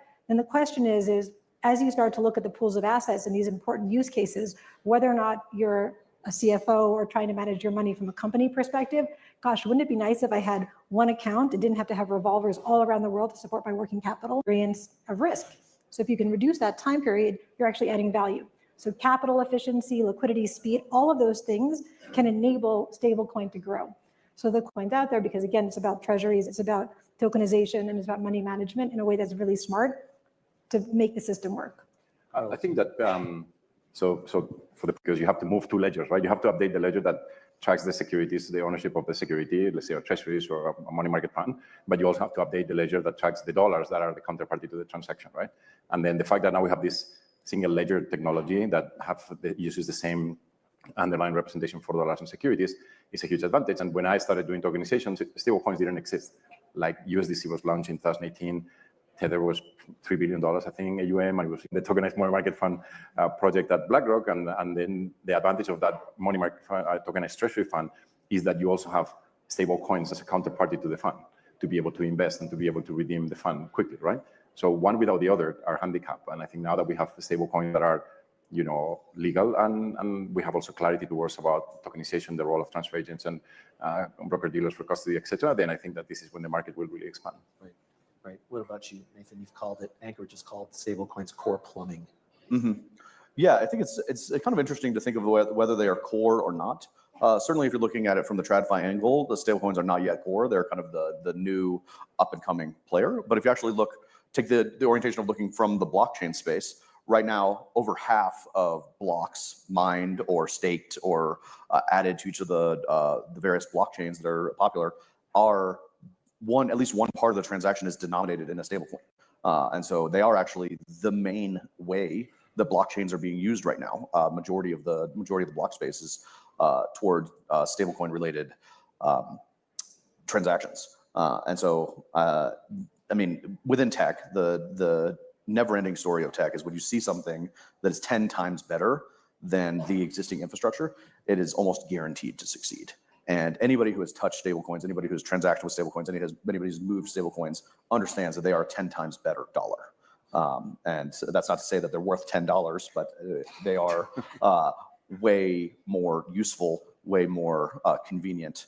And when you start to see these things, you realize there's a certain inevitability that comes to the adoption of these kinds of things. The 10x kind of like paradigm does like create a interesting adoption dynamic where you have some of the largest platforms, the largest businesses in the world that have very global platforms market, and it's an internal ledger move for us. It's like if you get the tier down, then they're like, this really impacts our business and we get it, and it has to be core because this is going to save us a lot of money. And then what happens is that then brings it, you know, to the end customer. The end customer demand grows, and then those big platforms say, "Hey, now our customers want it, or our customers are going to want it," and so we have to start making it core to our operation. And so it really is an ecosystem. You can't point to like any specific thing that is driving, you know, kind of how enterprises and how the different institutions that are adopting it, how they're valuing it. It is really across an ecosystem watching this huge adoption wave take place and driven by a bunch of different factors and different value propositions for different cohorts. So I'm going to ask Carolyn another question, which is, I think, so BNY has just been selected to custody stablecoins. Can you talk a little bit about how that process evolved and, you know, what your experience was in the decision-making around, you know, taking that step? Sure. So for quite a while, we've been enabling stablecoins, Circle and others. The announcement, I think, is Ripple, Open Eden recently as well. What we're really focused on is the enablement and the ecosystem. So how do we actually think about this concept? We said there's treasuries underneath. You need bank accounts, you need payments. So all of these things we do to enable the stablecoin. We sort of inside, we call it stablecoin in a box because we actually can enable all these things. And we have lots of partners around that do much of the pieces as well. And together, what's important is that this is about better rails. And I think Nathan said it as well.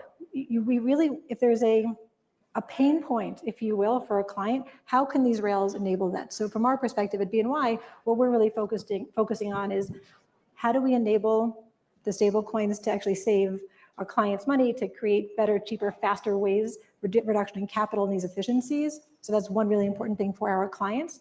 And the second thing is the role we play in this central position. Our vision is that by being the custodian for and the enabler and manager in some cases for the treasuries of these stable coins, we can ultimately in a future state interoperate between all of them. And that interoperability, imagine a world where you have treasuries in one stable and treasuries in another, all sitting at BNY. It's a book entry in many ways. The question is, how do you have 24/7 treasuries? Or if you have a cash account and a cash account enabling between inside BNY for the tokens to move 24/7 and the underlyings to move 24/7, that's what we're focused on. So what we're comfortable with is enabling our clients who are stablecoin issuers, who are settlers of transactions. We have 55 trillion in assets in custody. Imagine if all of those wanted to trade on blockchain within the BNY network or outside. That whole system, if you will, can be enabled through BNY. And that's what we're focused on. So hopefully that explains it. But imagine if there are loads of stable coins and everything could just move in ledger within BNY from treasury to treasury to treasury, from one to the next. That's what we're focused on. That's what we're trying to help, and to scale stable coins and then yielding coins, if you will. So Carlos brought up a product that exists that's yielding of stable coin. It's the same investment guidelines as a stable coin, but actually gives yield. So imagine just going back and forth, checking account, savings account, checking account, savings account. Ultimately, we would love to be able to do that for the system. And that's how we're comfortable. And that's the premise of Liquidity Direct.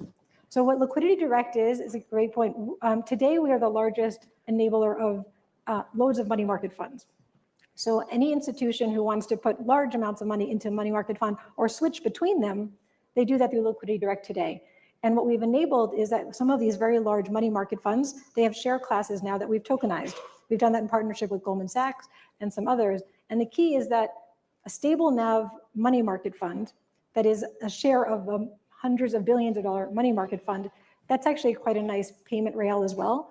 So we can think about tokenized deposits, tokenized treasuries, stable coins, and tokenized money market funds. All of those are great payment layers on chain to enable this instantaneous. And again, the faster we can move the underlying, again, if it sits in BNY, we could in theory move from A to B instantaneously. Therefore, we sort of see how it all fits together. And that's what the money market fund tokenization concept is. We talked about walking before running. For those who see those brand name money market funds, including our own Dreyfus, BlackRock, Federated Hermes, there are a whole bunch of them that we announced in partnership with us. That gives the credential that traditional players in money market are willing and happy to enable this in the digital space and see the value. That's what that was about, and that is what that is about. So Walter, you had made a comment sort of offhand that Paxos was sort of, I'm going to paraphrase, regulatory forward and always has been. Talk a little bit about that approach, because that was a challenging thing to be when there wasn't clarity in the space. And I think we all probably were wondering, are we going to trip a wire unintentionally here without that clarity? But talk a little bit about the responsibility maybe that Paxos saw it had to always be trying to filter in that regulatory responsibility as you built out the various assets and various capabilities that you had. Well, we had the vision early on that, we would get to this stage of adoption and, ultimately, far beyond this, which is we have more conviction of today than we've ever had. And that is going to require specialization, and it's going to require specialization at all different levels of the stack, as opposed to if you go back like 10 years ago, what did crypto companies like at that time look like? They were doing everything. We were a custodian, we serve retail, we serve institutional, we have an OTC desk, we have a tokenized this, we have, and that was what the businesses look like. And as the business matures, there is a need for specialization, and we always have been interested in building kind of modern financial market infrastructure. And so to focus on infrastructure, which that, to your point, didn't feel like a very smart thing to be doing back in 15, 16, and 17. And it felt very painful to be doing in 22 and 23. You had to go and be regulated. And so at Paxos, we've always seeked the highest level of regulatory oversight. And then we've actually operated our products out of those regulated entities. And that's important because, especially when you're serving the retail markets, it's very like marketing forward. And so there's a lot of regulatory association still in the crypto ecosystem of people saying, I'm applying for this, charter or this license, or I have this charter and license, but they might not even operate the business through it. We've always operated our businesses through these regulated entities.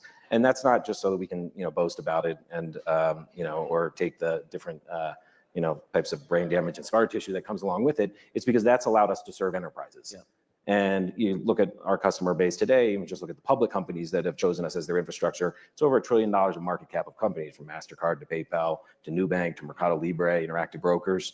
And the reason that they can do that and have the trust in Paxos, one of the important dimensions of that is the regulatory oversight that we come with.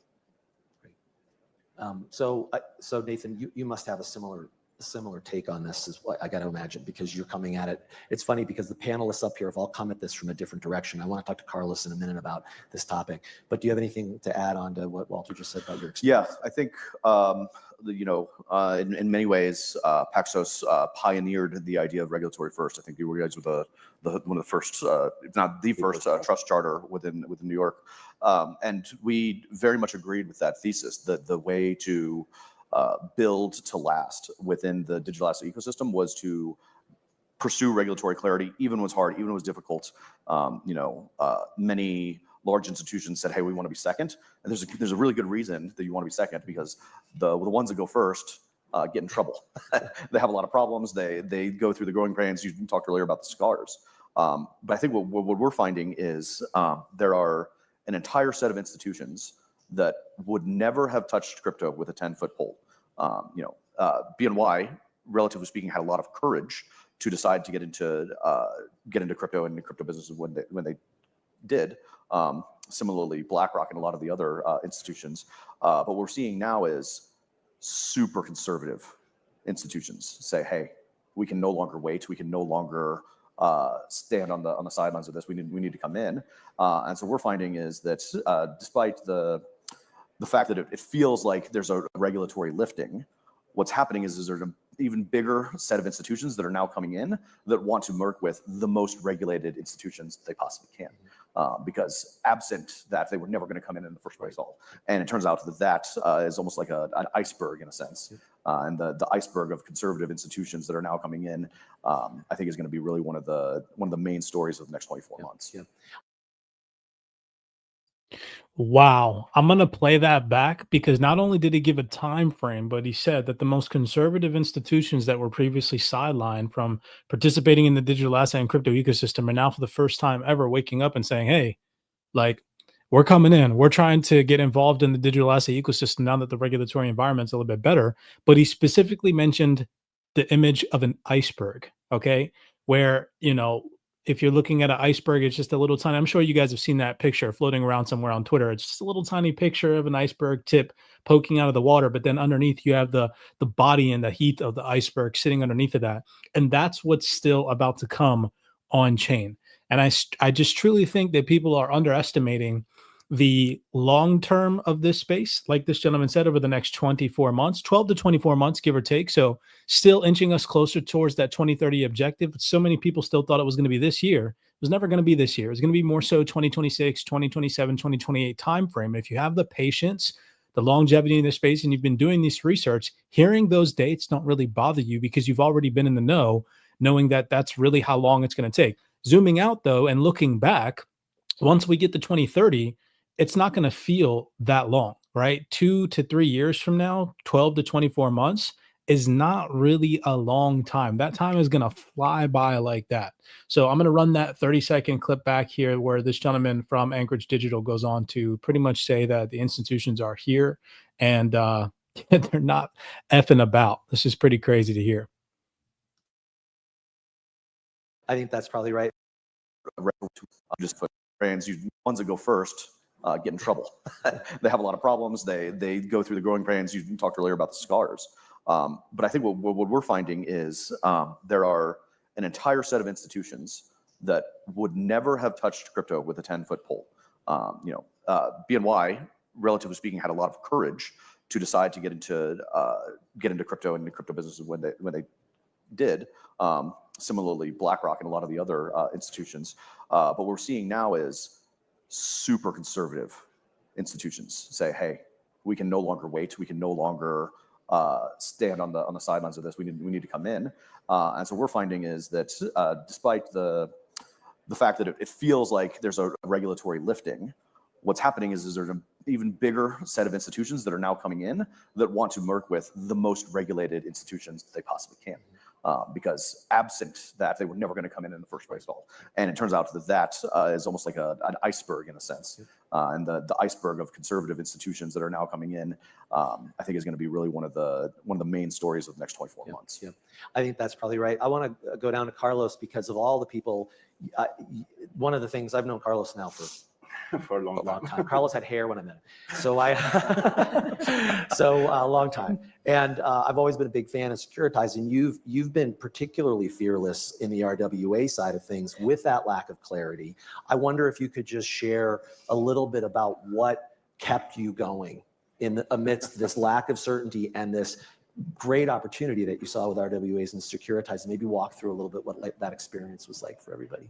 Look, we started in tokenization arguably way too early. And if I had to start again, the thing that I would have done is not start at that time and start like 5 years after. Because as you know, when we started, I think everybody had the same vision that, ultimately capital markets is about updating ledgers and moving things in ledgers. And, blockchain is obviously a much superior ledger technology. And there is no question that this will be adopted at some point as the infrastructure of the future. The question has always been, when, not whether it was going to happen. And then we were way too early. And what kept us going was, I think, three things. First, we've always made, incremental progress over the years. So you always see that things were slightly more happening. And then we got a transfer agent license first, and then a broker dealer, and then an ATS, and then all the things like that. And then we started working with, KKR first, and then Hamilton Lane, and then BlackRock. And we've always made progress, and not as much progress as we made in the last 18 months, but, definitely, things were moving alongside. So that's one thing. And the other thing is obviously that we've always had a core group of investors that really believe in the mission of what we were doing and continue supporting us over the years until now we're profitable. So now we don't have that kind of problem, but you have to have the financial support to keep going and building, as Walter and Nathan know, building a regulated entity is much more expensive than playing regulatory arbitrage like some of the people in my space unfortunately do, and then going and issue, unregulated assets offshore just to, bypass regulation. So we've always had the vision that we have to, be regulated. We have to operate out of the US. The US is the largest capital markets and the most sophisticated in the world. And, this is 40% of the entire capital markets, but the other 60% very quickly declines in like quality and attractiveness. So if you want to build a business, it has to be done here, no matter how difficult it is. In my opinion, it's very funny. We have competitors that are building global markets that exclude the US. Well, that's not global by any metric, because if you build a global business, it has to include the US. So anyway, I think that we're in a point where a lot of the uncertainty we had in the past, that, by the way, it was uncertainty, but allow us to operate anyway. It is now gone, and as Nathan was saying, this will allow very large, very conservative. I think liquidity and other things, but the idea that you can just tokenize any real world asset, it's a really important distinction. Like, liquidity doesn't come just because you've tokenized. You can create an ETF of anything, and it doesn't mean that people are going to buy it or that there'll be liquidity in it. And I think that distinction is really important, and something that I very much appreciate that Carlos and team are very focused on. Because again, as a system here, what's important is that we all sort of work towards that system. It's the flywheel of the system that will enable blockchain, digital, and stable coins and all these other pieces to actually fit together to have a faster capital markets and enable the access and democratization of those real world assets and funds that are out there in the tokenized space. So we have about a minute left, so I'm going to go pick on you, Nathan, for this one. Sure. If we were having a beer, just the two of us chatting, what's the one thing if you were going to share with everyone that if you could have done it differently, you would have? Oh, this is hilarious. I wouldn't have. This is it's way too hard.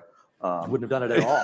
Yeah, it's I mean, that's awesome. I was doing a investor reference check on these two founders that are looking to start a digital asset bank, and what I told the investors, like, listen, I think these guys are just naive enough that they might actually pull it off.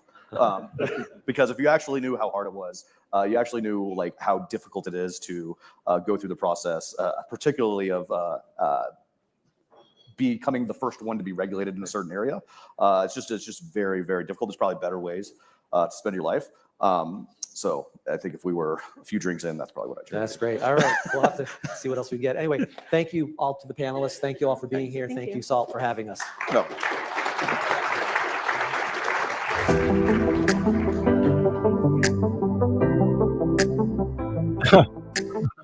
I like that in the comments, Cyril. I wouldn't have. Yeah, I agree. So really great. Only two key takeaways from that panel discussion. Number one, TradFi and DeFi will merge. He pretty much said that, DeFi will become TradFi, TradFi will become DeFi. That right now the two are separate, and then in the near future, we're going to see the merging of both really start to take place. The second primary takeaway from that panel was how he mentioned just then at the end that we are seeing for the first time ever in history institutions that were previously sidelined for the first time ever really come on board. They're saying now that we can't wait. Huge undertone shift from what previously existed in this space. And so, let's just go out right and say that out of the 70 to 80% of institutions that are still sidelined in this ecosystem, not participating, let's just imagine if they allocate 1 to 2% of their assets under management into the crypto ecosystem. We're looking at a $10 trillion plus market sitting right now at $3.7 trillion. So the opportunity over the coming months, 6 to 8 to 24 months, huge potential. Just paying attention to detail and being on the right side of history is extremely important at this point in time. I have time for maybe one more panel discussion. I kind of want to listen to, yep, okay, great. So that's the next one. We got Chair Atkins sitting here, the SEC chair. That's really the panel that I wanted to tap in and listen to. So we're going to lock in. We're going to listen to this one. If Aqua does tap in on this panel, then we'll stick around for maybe one or two more. I don't think that he is going to be tapping with us today, which is great. It's all good. Hopefully you guys have enjoyed this. We've gotten to about 2 hours of this Wyoming Blockchain Symposium, day one. Live day two is actually streaming on the Salt YouTube right now. So maybe when you guys get done this, you all can always go over to the YouTube channel yourself and watch these panel discussions. If you guys ever want to know where to find these hidden panel discussions, you all can always tap in with us in the private CyberX Discord, where the researchers from all over the globe are always constantly dropping non-mainstream, non-biased, and non-opinionated research in our private Discord. I'm literally talking about hundreds of documents. I actually hand stamp and say this with confidence that our Discord probably has the most fundamentals on the face of the internet, right? I'm talking about PDFs that you will never come across on the internet just doing a simple Google search, from the largest organizations in the game, the biggest three-letter agencies, the systemically important banks and people that actually matter in this space. Panel discussions that you will never find because they're private videos and you can't find them on YouTube without actually having the link and having LinkedIn connections like some of our researchers do. So come check that out. Try it out for a month. Lock in with us in the CyberX Discord. If you don't like it, then guess what? You can cancel your subscription, but I guarantee that you will. I guarantee that you'll learn something and that you'll take something away from our Discord just being in it for 1 month, right? So go give it a try. Head over to cyberxtrading.com. We'd love to have you on the team.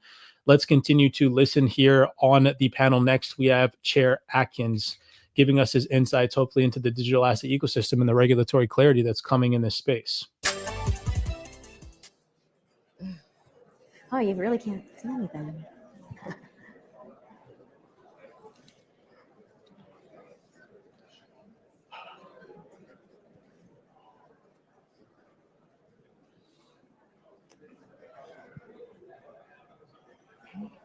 Somebody can announce us? No? Okay, hi everybody. Fireside chat we have with SEC Chairman Paul Atkins. So much to cover. It's going to be hard to cover it in a short period of time, but we'll see what we can do. I know he doesn't need an introduction, so welcome back, Mr. Chairman. This is your third act here at the SEC, and we were so thrilled to have you back, much more so than the third act of your predecessor. You know, I think the first act from him was enough, but we are so delighted to have yours here. Thanks. And so it's a new day at the SEC, and you've been saying that, and I just want everybody to be able to hear from you about what that means to you. Well, it is a new day, and especially for this industry. I've been in and around it for a while, obviously, and so I feel your pain, and just even hear some of the stories I've heard about debanking and other sorts of things. The lawfare that was being waged over the last few years is even more than I imagined. And so I think obviously we've changed as far as our approach goes. We're no longer head in the sand, which has prevailed for a while. Hoping maybe that crypto would go away. And then after that came the regulation through enforcement. And so we saw how that went. So now it's different. Now we're about innovation. We want to embrace innovation. And historically, the SEC, frankly, has not shunned innovation. It might not have been at the vanguard of, kind of being the cheerleader for it, but it didn't stop it. And so going all the way back to like the 1960s, there was a big bull market there in the United States equities markets. And so there was so much trading, and they were dealing with paper certificates, which are pretty cool when you look at them, works of art, they're nice for the wall.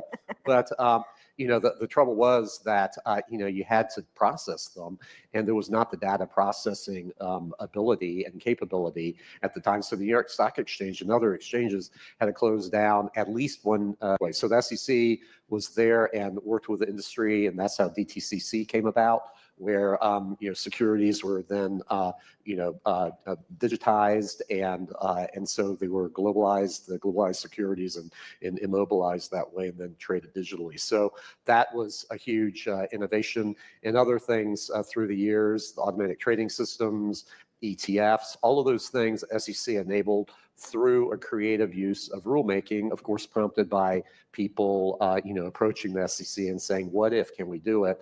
And I remember my old boss, Richard Breeden, in the early 90s, the staff had been trying to think about ETFs. And when he said, well, because he had dumped the whole big file on my desk saying, figure out why this has taken, years to not even get out of the agency. And so the staff was saying, well, we're not sure if the market wants it. And so Richard had the best retort, well, how do you think you're going to find out? And that is like, let's try it and see what happens. So that things like that is what we're doing now with Project Crypto, and working with our counterparts at other financial regulatory agencies through the President's Working Groups. So we're still meeting every week. We came out with a report a few weeks ago, which I encourage you all to read. It's relatively thick, but anyway, but it's, I think there are a lot of great ideas, and we're setting out at the SEC to implement them as soon as we can. Yeah, it is a new day, right? And you guys have already made so much progress, Commissioner Peirce with the task force. And, one thing I think people don't understand is how OG you are, and that, back, he really is. And so like in 2015, I started in this in 2015, and I think you were in even before me. So he is very OG in the crypto space. And the traditional finance space too, which is so important to have both the Tradfi, expertise and knowing the history and from you were a kid, going through computers and stuff, like first mover, always trying the first electronic products and everything this whole time. So I think it's, you can really see that in your leadership. And I don't know if everybody knows these things about, how, how tech forward you've been throughout your entire life and career. Well, I still have an analog watch, but anyway, but that's okay. But no, there are, there's a lot to be done. There's a lot of spring cleaning to do at the SEC, not just with forging new roads, with this industry, but on the traditional side, there's a lot of, like I said, spring cleaning to do. When we look at, say, the IPO markets, I've said before, I want to make IPOs great again.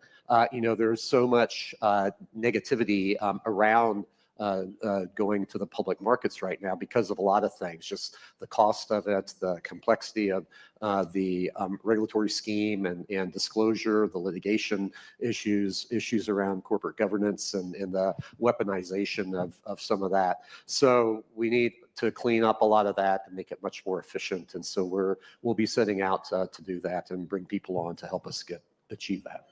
Yeah, and with the launch of Project Crypto, I think that's a really great initiative and moving forward and doing all of these things. And I think, I was very thrilled to be in the room when you announced it in that speech.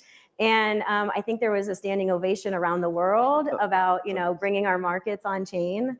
And can you help everybody kind of understand a little bit more about Project Crypto? Because there's so many really important parts of it that you've discussed about, is bringing it on chain and making the US the crypto capital, and, reshoring crypto offerings, and how important just competition is, how important, choice for market participants, and even regulatory competition. So yeah, there's a huge amount to do. And so the good thing is, we have a president who has thrown down the gauntlet. I mean, he's not shrinking from this, and he understands the importance of it. He said it many times himself, even before he got into office here most recently. So, he wants to make America, the world running on American technology, and make America, the crypto capital of the world. So that's a pretty, that's a pretty good goal, I think, and a challenging one. So we at the SEC, in our little patch, it's an important patch of it, need to be forward thinking. And again, with this President's Working Group and David Sachs and Bo Hines, who are leading that, I think that's been in Treasury that has taken the pen to it. I think that's great. Has written down a whole, we've forged a whole bunch of to-dos from that. And so we'll be, attacking that, and already are. So as we go on, there are a lot of questions to be answered. And so I'm, salute the work of the folks in Congress who have, passed the Genius Act, which was great. Hallelujah. I mean, that really is a seminal step for the United States Congress and the government to now officially recognize at least one part. And so then there's a second bill that's come out of the House of Representatives called the Clarity Act. And you heard from Chairman Scott here earlier. He's a great guy. He has a really great committee that he's working with, the banking committee. And so I look for good things to come out of that. There's some things that we need to do in this whole thing, but part of it is to bring clarity to this industry. You've needed it so badly. You've paid enough in legal fees and whatnot, not just to fend off the government, but to try to figure out, what the crazy quilt of different opinions, court opinions and statutes in the different jurisdictions. How do you kind of push forward in a legal business? And so that's one thing that we want to try to do. But what I really hope for is, I didn't come to Washington to engage in the turf battle. That's the last thing in the world I want to do. But we have to future-proof what is going on and what we're going to be doing, the rules of the road, because 5-10 years from now, things will be completely different, I'm sure. And we can't put things into little, cement surrounded pockets that are immutable. So we have to have flexibility, I think. And so as far as the different areas, so securities, commodities, the banking area and whatnot, stablecoins, with the Genius Act, I think that took a really good stride there. And so for the rest of it, I've been talking about having a super app type of approach where why does one have to have a type of permission slip to go from being a broker dealer to dealing in commodities or whatnot? I think if we have, if you look at the banking industry, where you would never really design the regulatory scheme for 150 years, but it works. It's very flexible. You have, the banking system, and you have the different pockets of it, the Fed, the controller of the currency, the FDIC, and all that, and the states. So, but if one regulator becomes too obstinate or something like that, you can take your charter and go somewhere else who might be allowing you to do what you might want to do. Like, for example, famously, life insurance with banks. The control of the currency back at, maybe 40 years ago, allowed banks, national banks, to go into that, and then others followed suit. And I'm not talking about going down to the least common denominator.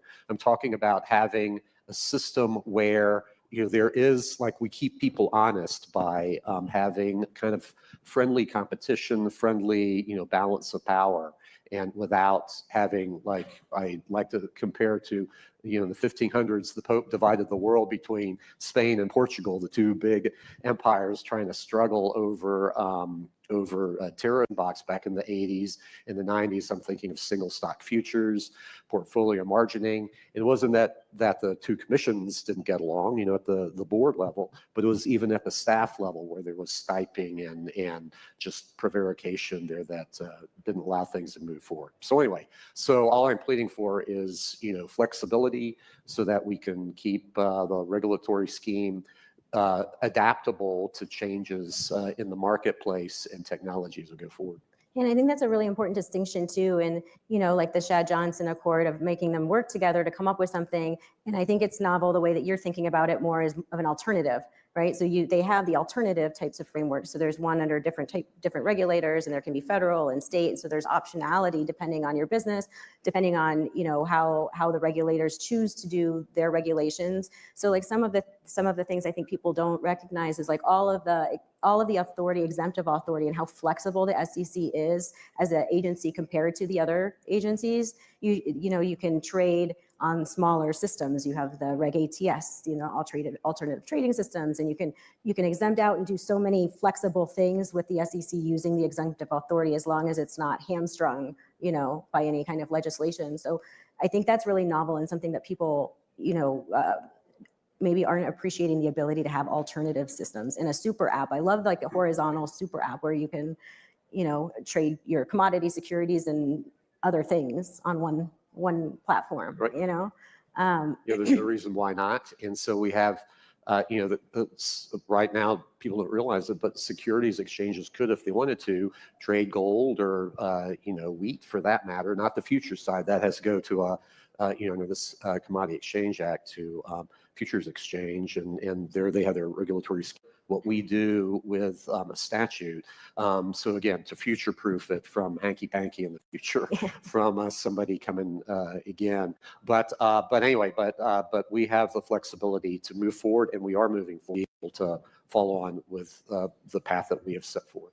Yeah, and with that too, the work that you're doing with the administration and Congress, I think is also important, and people want to know about. Is it was in the the president's the working group paper that about continuing forward with what you're doing, and you've been working on a lot of kind of things that are really integral to market structure. Yes. And so to see kind of your approach, how the SEC is approaching market structure, which may be different than what we're seeing in the current drafts of the legislation. And one thing I wanted to focus on particularly, because there's a lot of chatter about it in the community, is this focus on decentralization in the legislation, and just kind of get some of your thoughts on that. Yeah, that's a really good point. So decentralization, I think, is sort of a red herring, frankly. And it's nowhere in the statute, and it's not in Howey, it's not in, so anyway, it's kind of cropped up, and the SEC at the staff level made a kind of a statement about that. So a number of years ago. We're not, I don't personally actually, feel bound to that at all. We're going to be going in a different direction. And again, this is with the flexibility. I think we should have learned over the last decade or so that, we cannot have things so abstruse that, lawyers can't give opinions to their clients, and that the clients then have to spend lots of time for legal analysis that may not go anywhere. So that's our goal, is to have good rules of the road that we put down, and hopefully, again, like I said, undergirded by statutory explicit statute. But in the meantime, through our own work with exemptive authority and other things, we'll be able to provide that certainty. So, as far as the decentralization issue goes, again, I think that's the wrong analysis, with respect to the securities laws.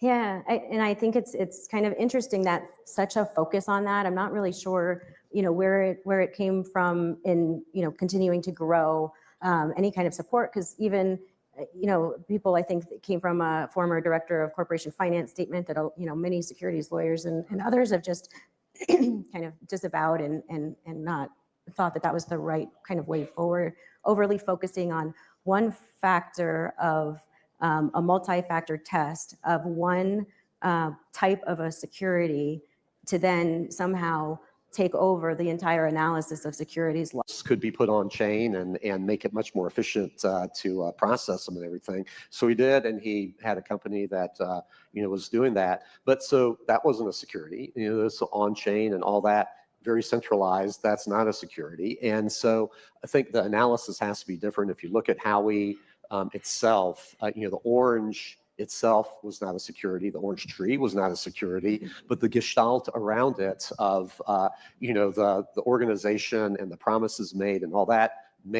according to the Supreme Court, that was a security, but the individual components are not. And so we cannot go about looking at oranges, the tokens themselves, as necessarily being a security. I know there's a difference in the circuits, and we've seen with respect to some of at the district court level on the federal side, some of this analysis, maybe different ways. But I thought that from the SEC's perspective, we will plow forward and on this idea that just the token itself is not necessarily the security, and probably not. There are very few, in my mind, tokens that are securities, but it depends on what's the package around it and how that's being sold. But I can buy an orange, and I'm not necessarily buying the promise to have somebody harvest it, squeeze it, and then market it and then send me the dividend. So that's a lot different than I think just buying a token, in the marketplace. So anyway, that's how we're going to be proceeding, and obviously there will be nuances and whatnot. But our goal is to set, really firm and helpful guidelines that can be changed later. So let's not have it etched in stone through statute and whatnot, but we can be flexible, as the technology develops. So I think it's a really exciting a time to be involved in all this, and look forward to comments and from you all and your colleagues. So. And Congress and the administration are lucky to have an SME like you to go to. We're very fortunate, and so glad that you're leading this, and you're making it so that not only we have some clarity and forward-thinking innovation, but also being, I think how you said it is perfect, is then when you are a security, it's not a scarlet letter. It's not. So. Right. Super weird. I don't understand why this live stream was skipping like that, because it wasn't me skipping it, but is what it is. All right, so that's it for today's live stream. We did about 2 hours today, so hopefully you guys enjoyed some of the panelists that we had on stage. If we have time tomorrow, we'll come back. We'll do another live stream before our Friday Wealth 28 podcast, so make sure that you guys tune in with us for that. If you guys enjoyed, if you're watching this as a recording, smash that thumbs up button and subscribe. We do appreciate the love and the support. Thank you all so much for tuning in with us live throughout the week. We're going to constantly stream these panel discussions. However, right now in my tab of panel discussions that I have for you guys down the pipeline, I literally have over like 20 tabs open. If you guys ever want to avoid waiting for us to stream these panel discussions for you guys, and you want to find these panels from these systemically important organizations, these three-letter agencies, these people that are actually building and developing in this space, head over to cyberxtrading.com, tap into our CyberX Discord, where we have the biggest storehouse of knowledge and wealth of information in the private CyberX Discord that never reaches the mainstream. Documents, panel discussions, insights from industry-leading experts that, again, never reach Twitter, never reach YouTube, because they're coming from organizations that don't really have a large influence or following for them to be spread out. So come tap in with us. We'd love to have you on the team. Try out the Discord for a month. If not, you don't like it, you can always cancel your subscription. Maybe we'll see you on the inside. And if not, make sure that you guys are at least subscribed to the YouTube. Make sure that you guys are following us on Twitter. We do appreciate the love and the support. With that being said, many blessings to you guys, and I will see you guys in the next live stream. Everybody take it easy and have a good rest of your week.